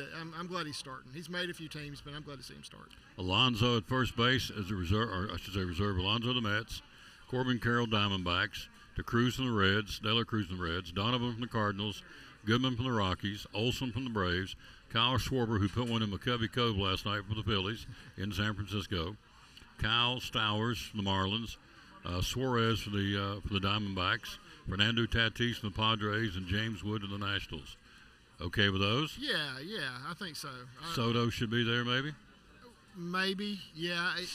I think if it wasn't for the rule that every team had to have an all-star, I think he'd be there. Pitchers in the National League: Jason Adam, Padres; Matthew Boyd, Cubs; Edwin Diaz, Mets; Mackenzie Gore, Nationals; Kershaw, the legend pick for the Dodgers; Peralta for the Brewers; Robbie Ray for the Giants; Randy Rodriguez for the Giants; Paul Skeens, Pirates; Chris Sale, Braves; Logan Webb, Giants; and Zach Wheeler, former Kingsport Met, and the Phillies; and Yamamoto for the Dodgers. Who's your starter? For me, it'd be Zach Wheeler. So I'd go. I would go Zach Wheeler. He has been solid, and Yamamoto now has come out. Well, Yamamoto is not going to be playing. So last night, at the first inning of the Reds game, there was this big, huge roar that came out of the Reds dugout, and Matt McLain had just hit a home run. So everybody, I guess, was thinking, oh, they're cheering because he hit a home run. No, they were cheering because Andrew Abbott had just been told he made the All-Star team in place replacing of Yamamoto. Yeah. That's awesome. Yeah. So the team was like celebrating with him in the dugout in the middle of the first inning last night. That's pretty cool. That is cool. Yeah. And deserved. Yeah. So I had this on Monday's show. You got 4 managers that are on the hot seat. In no particular order. See if you agree with them. Aaron Boone, New York Yankees; Alex Cora, the Red Sox; Mark Kotsay, the A's; and Brian Snitker, the Braves. What do you think? Aaron Boone has been on the hot seat since he took that Took job. a job. I mean, let's face it. He has, but no, I don't get it. Leave him alone. Let him do his job. He'll be fine. The Yankees will be fine.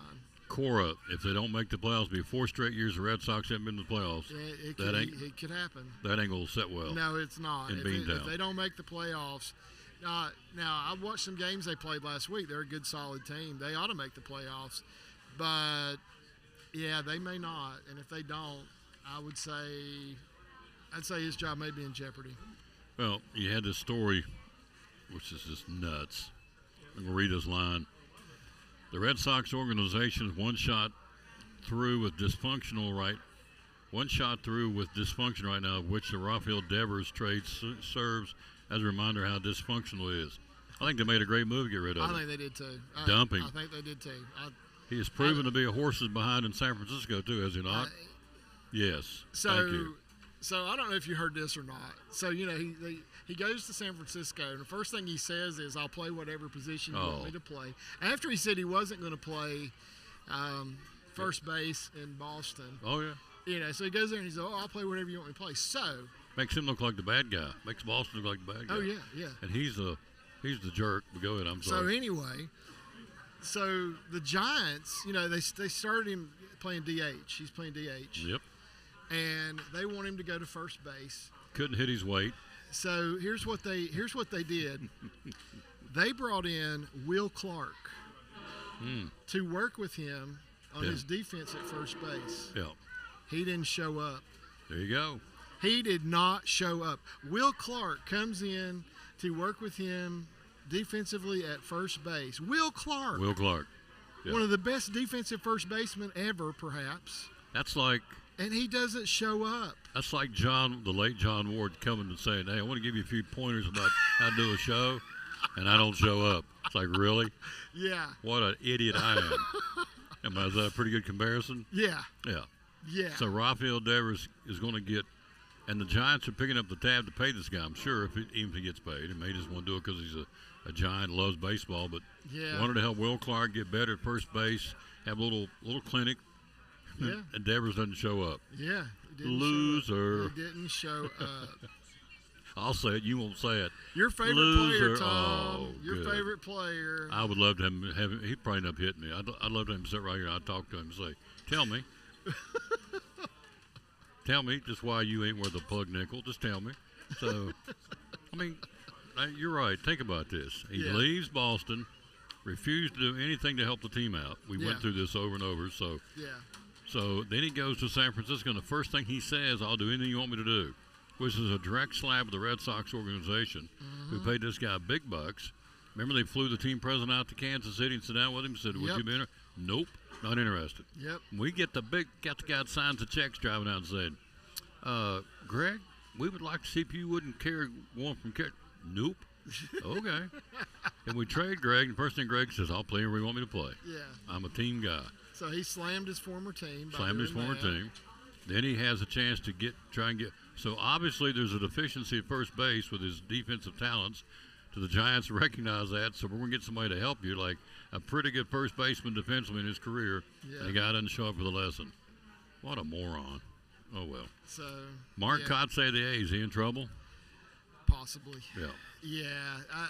So the A's started off really well, and they've gotten cold lately. So, they've got some great young players. They probably need a veteran or two. I could see them going out and making a trade to get some veteran to come in, and it's known for being a great leader among his teammates.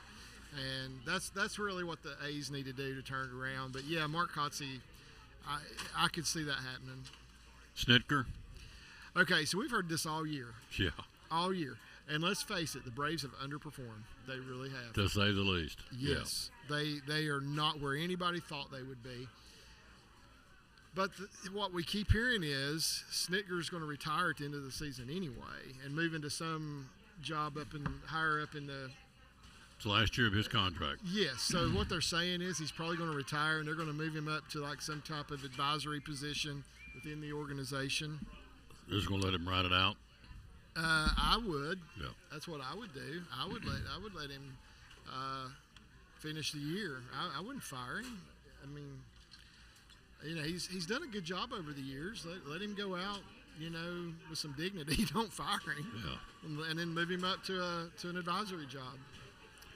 Well, they're an anemic offense. They only scored one run again last night. Yeah. So you reach a point, and I'm there, that, okay, the pitching's been beat up. Okay. But the fact your pitching's beat up doesn't have anything to do with the fact you can't hit the ball offensively. Right. It's two different animals. Yep. So you can only cover so long. And look, they are beat up. We know that. And the guys are there. I mean, Elder got shelled the last time. He's on the mound tonight. So, the pitching staff, the ones that are out there, aren't exactly setting the woods on fire. Yeah. Iglesias has been a disappointment out of the bullpen. He was their closer. And so they've kind of not relied on him as much as they used to. Yeah. But my hang-up is, having played the game, All right, you can't throw it very well. That has nothing to do with the fact that I'm not hitting it very well. Right. It's apples and oranges. Yeah. So at some point, you can only hang it on the pitching staff of the Braves. I mean, they got some powerhouse guys in that lineup that ain't getting it done. Right. You can't expect your pitchers to go out and throw a shutout every game. Yeah. And that's kind of what they're having to do. And the Reds have been to that point at times this year too, and they're there right now. I mean, they got shellacked yesterday, and they've gone like 4 games in a row that their offense has been anemic at best, and so they've got a long ways to go as well. I don't hear anybody calling for Terry Francona's job right now. Oh. I mean, Zach Wheeler hit the Reds, and then in the first game against the Marlins, a guy named Junk, goes out and throws 7. Junked him. Yeah, throws 7 one-hit innings. Literally, his last name is Junk, and he threw 7 one-hit innings against the Reds the other night. Is that Freddie Junk? Tommy Junk? James Junk. I'll be Tom Junk. I think it was James, maybe. I can't remember. But it's a pitcher I'd never seen before, but, man, he looked like Cy Young out there against the Reds offense the other night. Man, looked like a middle school team. Yeah. Yeah. They can get a hit to the 5th inning. Wow. And that was just a line drive up the middle, but. So, and I say every time I get on this kick, I'm not, they already came out with an article today which I'm not going to, college football coaches on the hot seat. Okay, because they ain't got nothing to talk about. So it's filler.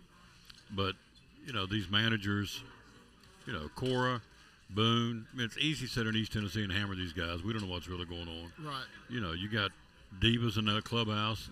Don't tell me there's not. There's egos in there. And, they flip it on like a switch, some of these guys. So, But the Braves, you got Riley and Ozuna and Harris. Not the catchers aren't hitting much. Murphy and what's his name, Drake Baldwin. Yeah. Olson having a pretty good year. Yeah.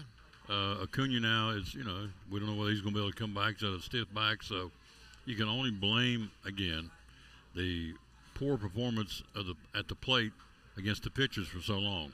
Right. It's 2 separate deals. Yeah. So now, Atlanta at this point is 39 and 51. Are they out? I mean, are you put a fork in them for the year? Can they make a run?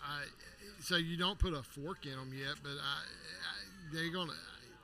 they've not showed me any reason yet to think that they can win that division. They're 13 games back. They're 12 games under 500. They've got to put on 2 really long winning streaks and close to each other just to have a shot. And the way they're playing right now, I don't see it happening. I don't see them doing it. In the East, the Mets lead. The Phillies are dead even tied, I should say, identical records. Then the Marlins and the Braves and the Nationals. So right now it's a 2-horse race. Atlanta, by the way, at home 24 and 22. On the road, they're a dismal 15 and 29. Yeah. So they have lost 5 in a row, 8 out of 10. Not going anywhere fast, and got embarrassed, I felt like, last night by the Athletics, who's a 38 and 55 baseball team. So you get thrashed by them, that ain't too good. Yeah. It's not the greatest. Yep. In the Central, Cubs lead the Brewers by 2.5, the Cardinals by 5.5, and the Reds, it's like a roller coaster, Kings Island. They're up and down. Yeah. They've lost 4 in a row. They've lost 7 out of 10. They're back to a 500 ball club. They're 8.5 out now. They had a chance to make a move. They didn't. Yep. The Cubs are rock solid on top, 54 and 37. Brewers 2.5 back. Cardinals are 5.5 back. Brewers have won 3 straight, 6 out of 10. That's a pretty good race in the second half of the season, isn't it? It is. It is. That's going to be.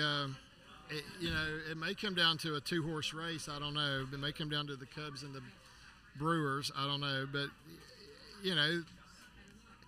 like I say, if you're above 500, you got a chance really. And St. Louis and Cincinnati, I think they're having to look at the wild card right now and say, okay, how far out are we there?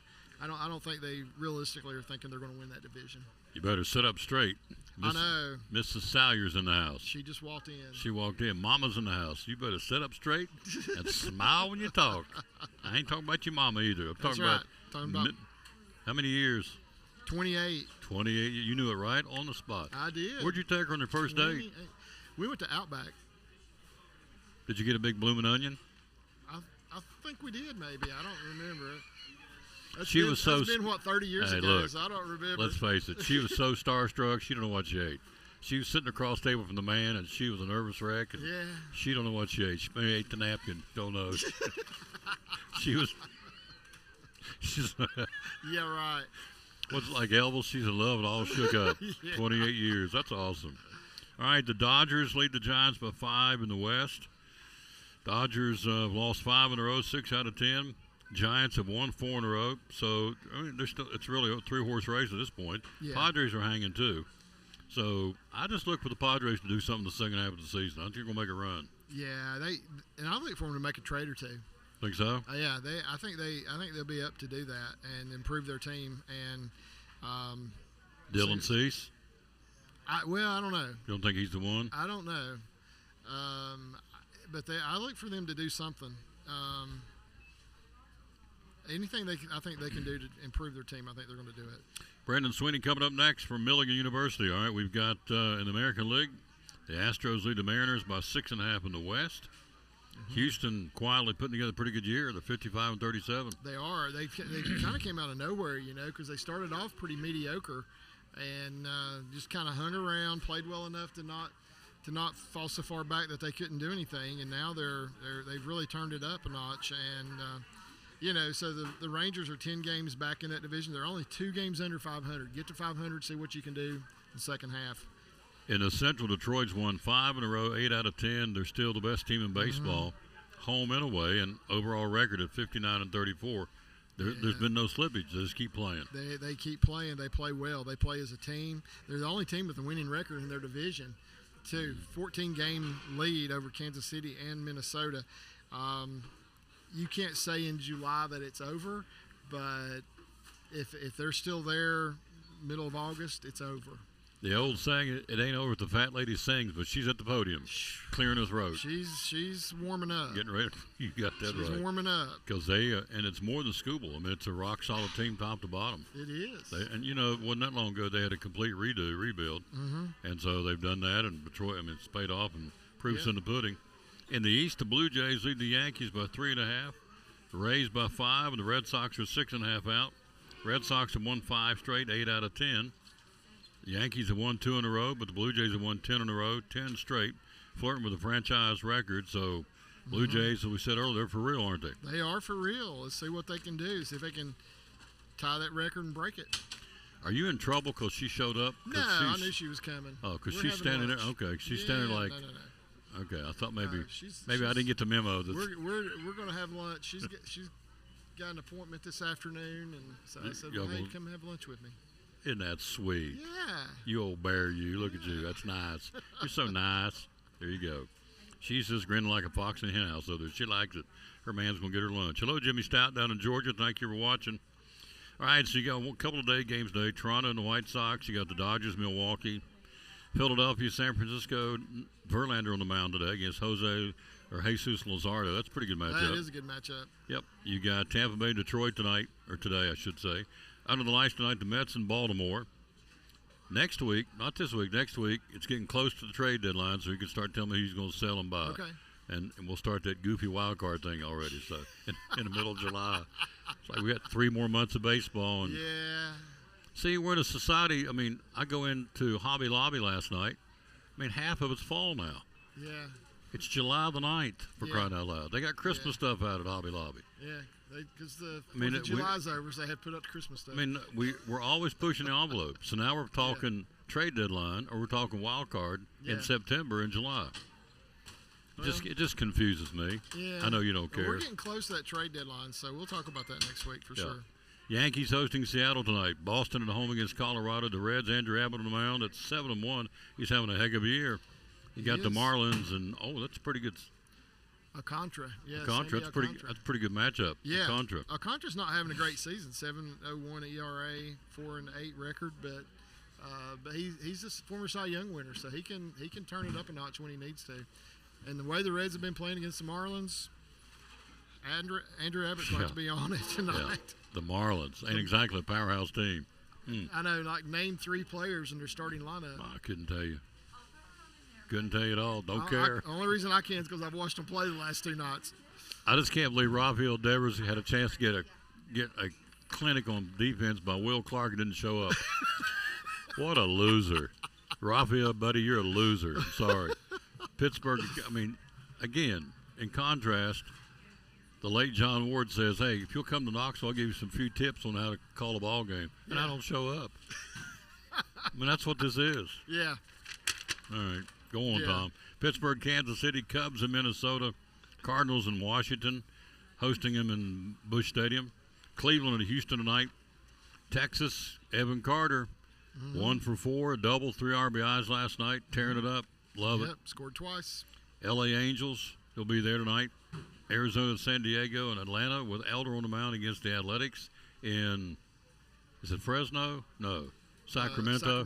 Sacramento. So there you go. And I like what they did to that stadium, really. I mean, it doesn't see that many people, but I like what they've done to it. It looks pretty neat on TV. I've watched a game or two on TV there. Speaking of Bristol Motor Speedway putting down the turf, putting down for the Speedway Classic, so I'm going down. Putting down gravel, putting down sand, something else, a pad, and then they're going to put the turf down and getting it ready for the ball game August 2nd. You going? I do not have tickets. No. I would love to go, but I do not have tickets. If anybody has any tickets they'd like to give away, I would love to have them. If I got you tickets, would you go? Absolutely. All right. Absolutely, I would go. I think I have a contact. Do you? Oh, yeah. Okay. Well, if you got a In fact, I was asking if I want to go, and I didn't really want to go, but I thought if you'll go, I'll go. Yeah, okay. So, I'd love to go. Maybe maybe Ev, we may be close up there, close to the old homestead. Mom's hearing them working on the field. She hears it. If we come to the game and want some cherry o pie, what is that thing Cherry called? cream pie. She'll fix you one. I've not got it right for 3 years. Cherry cream pie. Now, you said Wendy can make it pretty good too. She can. Can you rival Ev's cherry cream pie? Oh, can you? Oh, talk a little smack over there. She can do it. She can make it it tastes just the same. Well, maybe we forget Ev. Maybe we need to. This is what I need to do. I've already had Ev's. Try Wendy's. Make Wendy make just a little sliver, a little slab. Let's try that little taste test. She's shaking her head. Go have lunch with her. We'll take a break. See you next week. Yes, sir. Great job. See you next week. We'll take a break. Be right back. Mr. Sweeney's in the house. We'll be right back after this. Some Northeast Community Credit Union. 169 days till Christmas. Good day to start a Christmas Club account. Community Credit Union, one of our great sponsors. Christmas Club savings account for next year. Tell me about it. Yes, let's talk about it because now you're going to have 12 months to do this. What better time than right now to open your Christmas Club savings? There's no cost on this. This is just something that we can help you transfer automatic funds, either weekly, bi-weekly, monthly, out of your check. So that way you won't even have to worry about it. And each time that you have that transferred, either you can do it yourself or deposit into this account, or we can have automatic draft set up. That's just convenient for you. And like I said, it's just another sub account to your savings and checking at Northeast Community Credit Union. So if you have any questions, visit bemycu.org or come in and see us at one of our convenient locations or call 423-547-1200. And you cut checks when? Next year? October, November? So when you get your checks? Yes. Save it up all year? Yeah, so direct deposit could be your monthly paycheck. Okay. And so you can allocate a percentage of that paycheck into the Christmas Club. And that way when you get to October, November, it's going to be built up. And so it's a great feature, and people love it. The Christmas Club savings account for Christmas 2024? Yes. From Northeast Community Credit Union, one of our great sponsors of the Tom Douglas Sports Show and Cyclone Sports.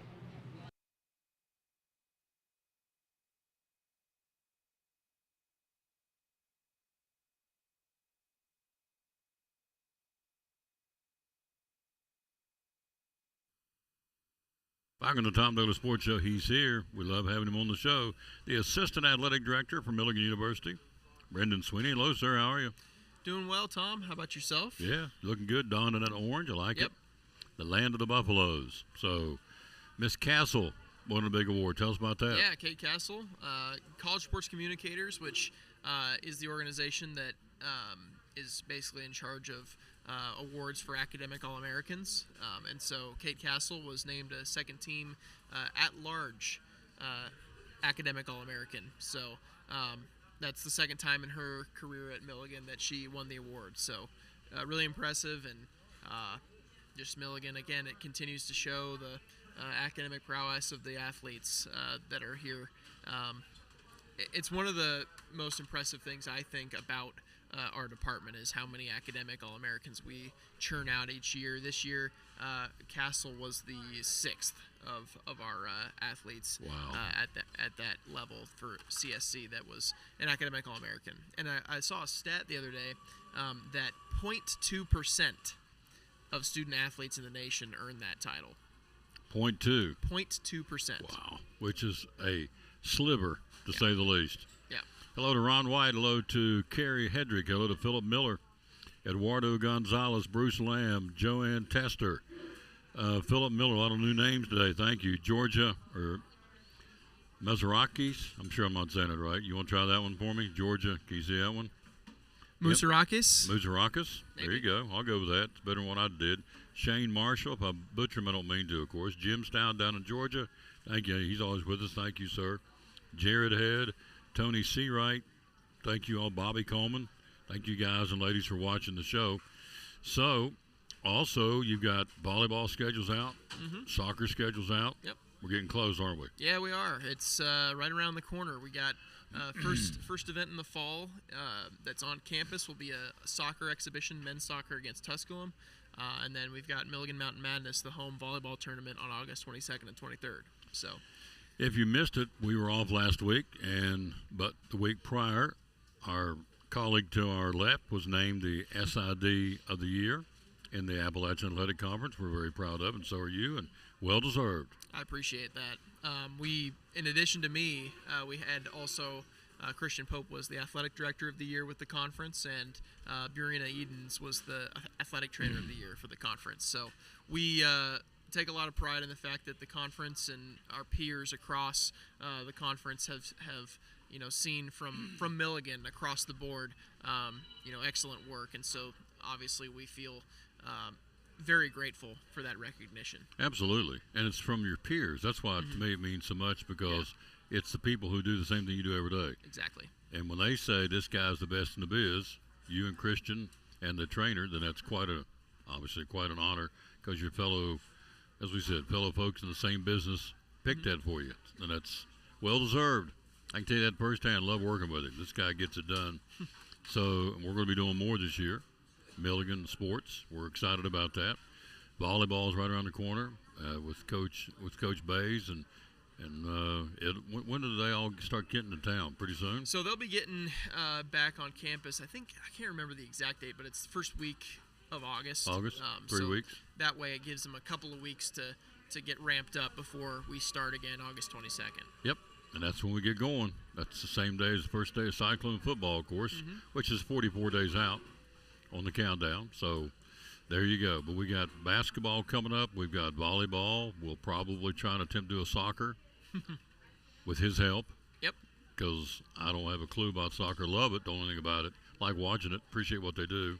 But he can help me do that, and he'll do a great job at it. So be looking for a lot more Milligan sports here on these airways, YouTube and Facebook coming up for the athletic year 2025-2026, plus shows on campus. So, in fact, the president wants us to come do some shows just about what's going on at Milligan over and above athletics. Yeah.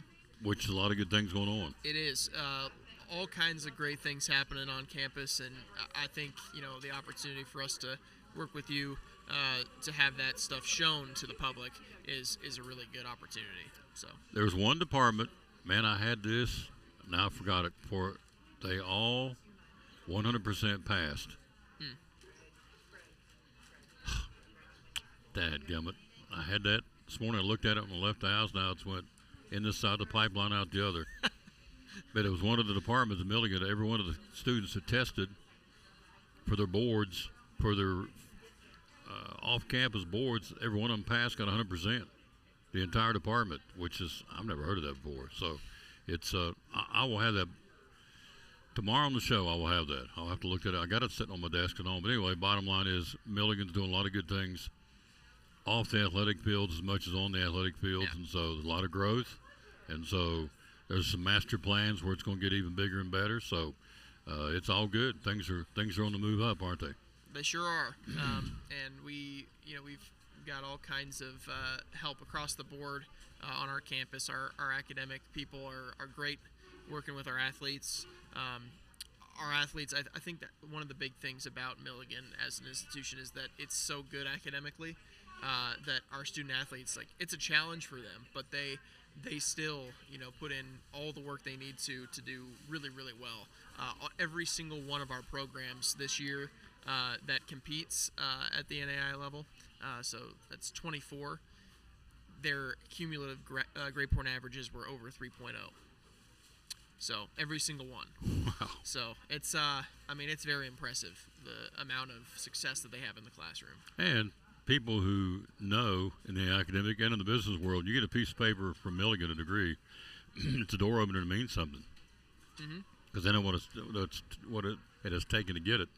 It ain't easy. No. It ain't underwater basket weaving and all that stuff I took in college. No. So crayon drawing 101 and all that stuff, just to get a class, just to check it off. No. Yeah. Very challenging, and the degree, when you get it from Milligan at any department that you get it with, means something. It's a door opener. You know that from working in other schools across the country. Milligan's academic reputation is way up in the clouds, big time, and I understand that. All right, let's take a look at some other sports. College football, they're going to meet next month again to possibly tweak, they said, maybe just kind of tweak a little bit, redefine the metrics for this year's season, as well as getting ready for the 2026 and beyond the format. We go back to that 4-4-2-2-1-3 or 5 and 11. Some conferences are wavering, some go this way, some go that way. But as I said earlier with Andrew, at the end of the day, what the SEC and the Big Ten decides what's going to make the difference, because they're both getting 29% of the moolah. So they're going to drive the bus. So what they want, they're going to get, right? Oh, yeah. I mean, it's just going to come down to what they decide, Yeah. SEC and Big Ten. In recent weeks, we had seen that, some differences in thought between those two conferences. But then I think in the end, they're going to come together and they're going to figure it out whatever's best for them, in the end. And I think that's what's going to end up passing. So, it's beginning. Obviously, the landscape is changing, and it continues to do so. And I think at some point in time, some of the lower conferences are going to start to have some problems with the way things are going. Oh, absolutely. And it's going to cause some split. But for now, Big Ten and SEC rule the world. So, since we were on the show a couple of weeks ago, PayPal's come out and said they're the official revenue sharing financial plan now for the college athletes. So they've come on board, thrown a bunch of money behind it. So, it is what it is. It continues to change almost on a daily basis. But I got this 3-page story about the format change. Here's what it comes down to. Negotiating control over the future of the college football playoff format is in the hands of the Big Ten and the SEC.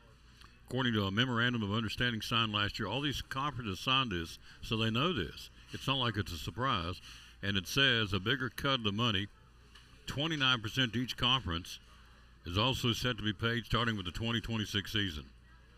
The Big Ten and the SEC have largely been in lockstep on major issues until the recent divergence concerning the CFP format. So there it is in black and white.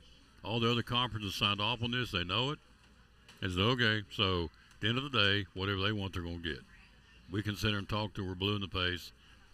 They get what they want, and that's the way it's going to be. Yeah. Which way you think they're going to go, 5-11 or? Man, if you were in either one of those conferences, which format will better suit your conference? I think for them, they want the 4-4-2-2-1. Yeah. But I mean, again, I think 5-11 makes more sense for the fan. Right. Looking in, because what if one year, SEC or a Big Ten has a bad year, and their fourth best team is a 9-4 team or 9-3 team that gets in, and you're like, well, that team might not be as good as the third best team in the ACC this year, as compared to previous years when SEC schools 4 teams probably could get in, and you'd be pretty okay with that. But certain years it could be different, and so I just feel like the way that it's set up, 5-11 makes more sense to me. So the argument that is, you get 5 conference champions, but the other 11 are going to be decided in a boardroom somewhere. Probably more so than on the field. It's going to be Tom and Brendan in the room going, okay, who do you think got to, and let's do strength of schedules, do this. So their argument, the ones that don't want that format, is it's going to be too much top heavy by folks in a room making a decision. Where the other format, 4-4, what is it, 4-4-1-1-2? No, 4-4-2-2-1. 4-4-2-2-1. That's going to be more based on what you do on the field. I don't know. You agree with that or disagree? I mean, you're still going to have to choose which Exactly. teams are in no matter what. So That's it. I don't know. The 5-11, you at least know for sure 5 are automatic because they're conference champions. Yeah. And then the other 11 you've got to choose for sure. But I don't know. I think you want to choose them because you want the best teams in. You don't want to just have, Rubber stamp it them be- every year. Yeah, rubber stamped by, what they've accomplished or whatever in the year, or like because they're part of a conference. I just think the best teams you can get in there are the ones you want in. And if that ends up being, 5 SEC teams, So that's be it. what That's what it is. That's what it ends up as, Yeah. But pigeonholing it to where you've got 4 for the SEC and you've got 4 for whoever else, the Big Ten, and then you've got 2 for ACC and Big 12 or whatever. That's where I'm a little, I don't know, because what happens if you've got 5 Big 12 teams one year that pop out of the blue and they all have 2 losses at the end of the year? They have a great You're year. like, They oh get boy. bumped. Yeah. So somebody misses out because you've got it pigeonholed. So the 5-11 gives you more of flexibility. Yes. More yes. wiggle room, That's as they what say. That's what I think. Yeah. I think it certainly gives you more flexibility to That makes pick more sense the when you best say it that teams way. you want. Yeah. So, yeah, the 5 conference champs are automatically locked in, and then the 11 guy, the other 11, you just kind of sit down and pick out who's going to be. Right. And then this year could be top heavy Big 12, could be out of nowhere like in Indiana last year on the Big 10. Yeah. So. Yeah. Okay. So they're going to vote, but the SEC and the Big 10 will make the final call. Is how it's going to be. And So, again, I think 4-4-2-2-1 is what they'll go with because it guarantees that they Yeah. get 4 teams in. Yeah. Doesn't matter if your 4th team, loses 4 games during the regular season. Then that's who's in. So is Texas the number 1 team preseason in the country? Is that legit? I think it's legitimate. Yeah, I think they're. I mean, last year, they made the semifinals. So I mean, it's a team that definitely has talent. They recruit really well every year. They're always a top 5 recruiting class every single year. Obviously, there's more prestigious programs like Alabama and Georgia that we've seen over the last years. But I think Texas, with regard to how they recruit every year, what they expect from their quarterback, all those things kind of brought in together, a number 1 ranking makes sense. So you have 2 big games start the season. You got Texas at Ohio State. You got LSU at Clemson. I mean, all 4 of those teams are preseason top 10 in the country. Yeah. So I think that's going to kind of lay the groundwork, for the rest of the season. Can you lose that first week and still make a run for a national championship? I mean, I think you can. Strength of schedule will help. I think, non-conference losses, they hurt a little bit. But if you as a coach get your team on the right mindset where, hey, this is a test of our ability before the season starts, and then when we get to conference, we're going to use, if we lose that game, we can use that as a little bit of motivation for us to go into our conference season and win out, because obviously a loss like that can hurt your chances, but it's not going to derail you completely unless you let it. Unless you let it. That's unless it. you let it. Reach in the bag right there. I want to get something in my that sports prognostication book right there. It's in there somewhere. Oh, yeah. I want. This one? Yep. I want to see what you think about this schedule. I think this is a murderer's row. I looked at Georgia's schedule last night. Of course, they're going to get beat by Marshall right out of the chute. That's my alma mater. They're going down in flames. He's laughing. I don't think it's funny. Well, I appreciate the optimism. Oh, absolutely. Go down swinging. Hey, we're Raiders fans. What are you talking about? So then they got Austin Peay. Okay, both those should be W's on paper. Then Georgia comes to Knoxville, Alabama at home, Kentucky at home. Then they go to Auburn. Then they got Ole Miss at home. Florida, the Jacksonville neutral site game. At Mississippi State. Texas at home. Charlotte at home, which is a cream puff game. And then Georgia Tech in the rival game in Atlanta. Is that pretty stout? Yeah, it's a stout schedule for sure. I think you may get a little bit of help when you go Florida, Mississippi State there in the middle. But I mean, outside of that, I mean, that's a tough schedule. Kentucky might be okay because it's at home. That'll help. But yeah, having to go to Auburn and then playing Ole Miss immediately after that, that's not fun. Texas is going to be tough at the end of the year. That could be a really important game for rankings. But yeah, Tennessee and Alabama at the very start. Or Georgia could be in trouble starting 0-2 if they lose both of those off the top. So they don't want to look at Texas, see if they got a tough one, or if it's a cream puff. Let's see, they open up at Ohio State, which is not a cream puff. No. San Jose State, and UTEP, probably creamers. Sam Houston, probably. Then you come to Florida, or go to Florida. Oklahoma, that neutral site in Dallas. At Kentucky, at Mississippi State. Vanderbilt, at Georgia. Arkansas, and then the rival game in Texas A&M. Is that a pretty tough one or not? I actually think that's fairly favorable for Texas. I mean, outside of at Georgia, I think they probably are favored in every one of those contests. With regard to betting numbers, but I think it'd be tough. That Oklahoma game's always a who knows because it's the Red River rivalry. It's a tough one to put your finger on. But outside of that, I mean, I'd feel pretty confident if I was Texas. Feel okay about it? Yeah. Let's see one more. Let's try Ohio State. Who's your team, by the way? In college? Marshall. That's what I thought. I haven't really ever had a team in college that I've rooted for because things are different on the West Coast. Oh yeah. People are more focused on pro sports out there. Out there, yeah. I would probably say I rooted for Stanford when I was a kid the most. But even them, I didn't really follow them that closely. Just knew about them. Yeah. Ohio State opens with Texas. We talked about that. They got Grambling at home, Ohio University at home. They go to Washington, Minnesota at home, at Illinois, at Wisconsin, Penn State at home, at Purdue, UCLA, Rutgers, and finish up in Ann Arbor, Michigan. That don't look like too tough a schedule to me, but maybe I'm wrong. No, I think obviously at Penn State's always tough. That's a huge game, rivalry game. Yeah, it'll be in Columbus. Yeah. Oh, is it? Yeah. November 1 will be Yep. in Columbus. So in Columbus. So at home, that helps. Outside of that, yeah, you're right. Seems pretty favorable. Pretty soft. Not a whole lot going on there. I mean, I wouldn't be surprised at all if Ohio State was undefeated. Based on that schedule. Yeah. So I'm going to run this down real quick, too. Let's see. Here's our top. This publication I've got here.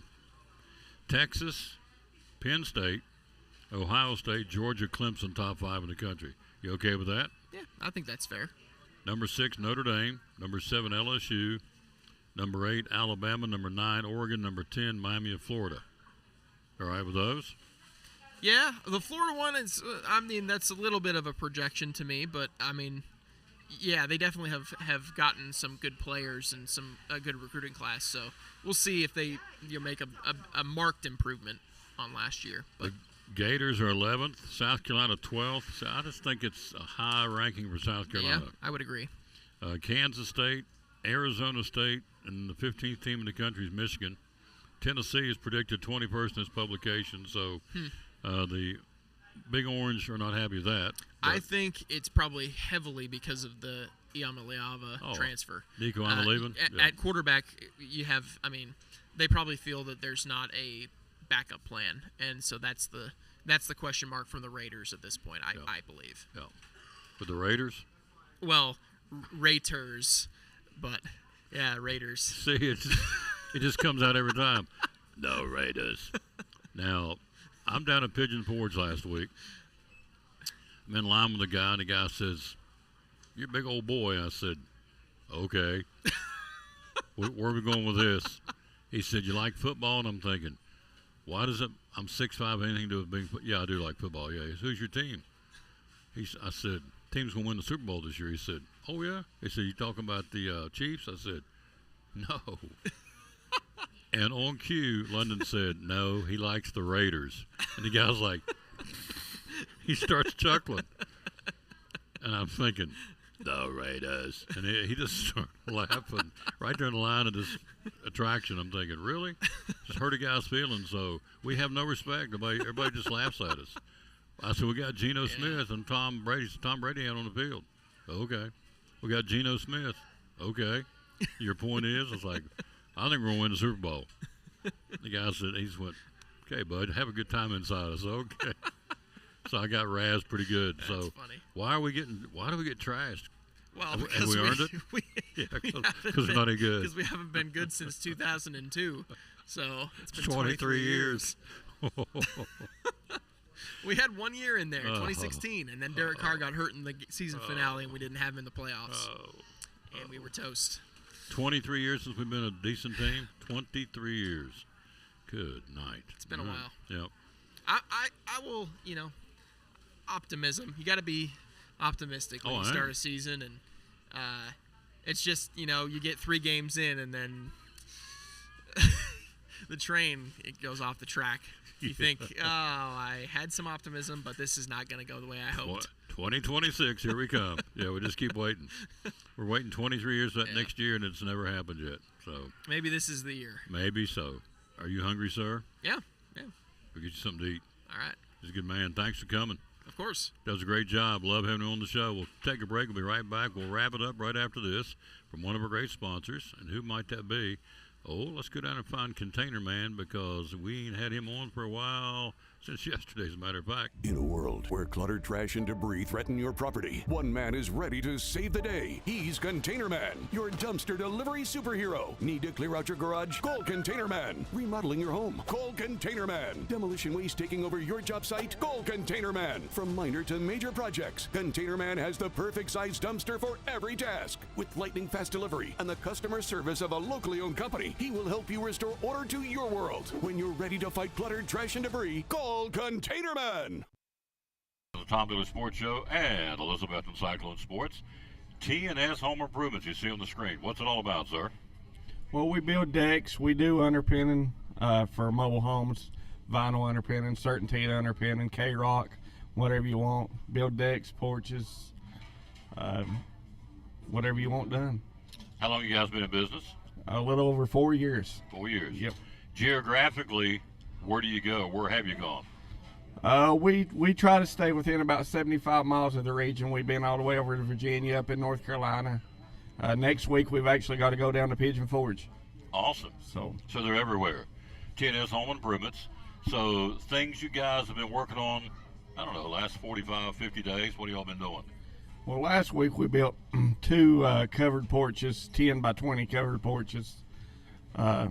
We've done about 600 pinning jobs in the past 2 weeks, and about 10 small decks in the past 2 or 3 weeks. Awesome. So if you need that kind of work done, all they want to do is ask you to let them give you a quote and go from there. Phone number, how do we find you? Phone number is 423-946-8432. You're on social media? On Facebook. T&S Home Improvements on Facebook. There you go. T&S Home Improvements on Facebook. And they'll go, as you heard with the sound of our voice, probably 50, 60, 75 miles in any radius of where we're sitting here in the Tri-Cities. And so there's a lot of them out there, home improvement companies. What do you feel like separates you from everybody else? Well, for one, I feel like we're good on pricing.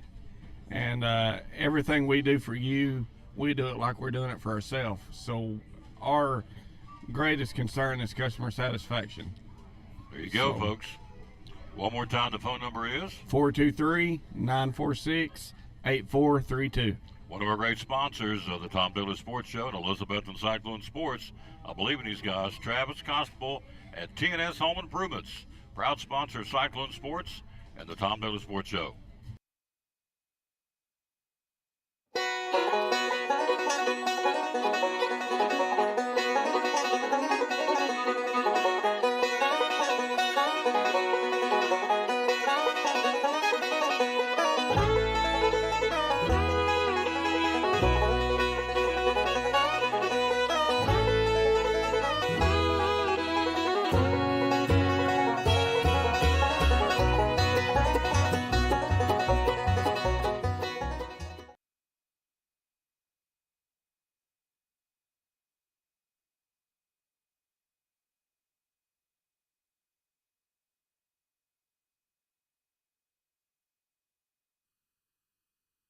Back on the Tom Douglas Sports Show, Brandon was telling me how the Raiders going to win the Super Bowl this year. I was, man, I'm all about that. Jack it up and go. The Raiders. So, Greg's over laughing at me. He's never going to be on the show ever again. He's made fun. The Raiders. Hey, we thank you for being on. Thanks. Oh, you're a Dolphins fan and you're getting on me? You talking about a train wreck in Miami. They don't know what's going on down there. Wow. So we may have to have a lunch bet. Who's going to finish higher at the end of the year, the Dolphins or the Raiders? So it could be a toss-up because Dolphins may be in worse shape than we are, I think. 4-12. Wow. All right, let me say goodbye to you. We'll come back tomorrow and do it all over again. Big John's Closeouts. Let me give you the verse today. We always dedicate our show to the man that hung on the cross. Today's certainly no different. It goes like this. Psalms 3, verses 3, 4, and 5. But you are a shield around me, O Lord. You bestow glory on me and lift up my head. Whew. To the Lord I cry aloud. He answers me from his holy hill, Selah, which means reflect or think about that. Verse 5, I lay down and sleep. I wake again because the Lord sustains me. If you woke up this morning, and you did, you're watching this show, that's a gift. I don't care what anybody says. The Lord sustains you because he allowed you to wake up. We finish it by saying, thank you, Lord Jesus, because you protect us, you hear us, and most importantly, you love us unconditionally, even when our actions and lives show we don't always deserve your love. There you go. Good way to end it. Thanks to our guest, Mr. Baseball, Greg Salyer. Thanks again to Brendan Sweeney from Milligan University. And thanks getting it all started, Andrew Smith from the Johnson City Press, Kingsport Times News. Back with you tomorrow from 11 to 1. We'll be at Big John's Closeouts in Elizabethton. Friday we'll be at Food City and Gray on a Food City Friday. Until then, we'll say, as always, bloom where you're planted. And win or lose, be a good sport. Thanks for watching show number 2317 today from Chick-fil-A on People Street.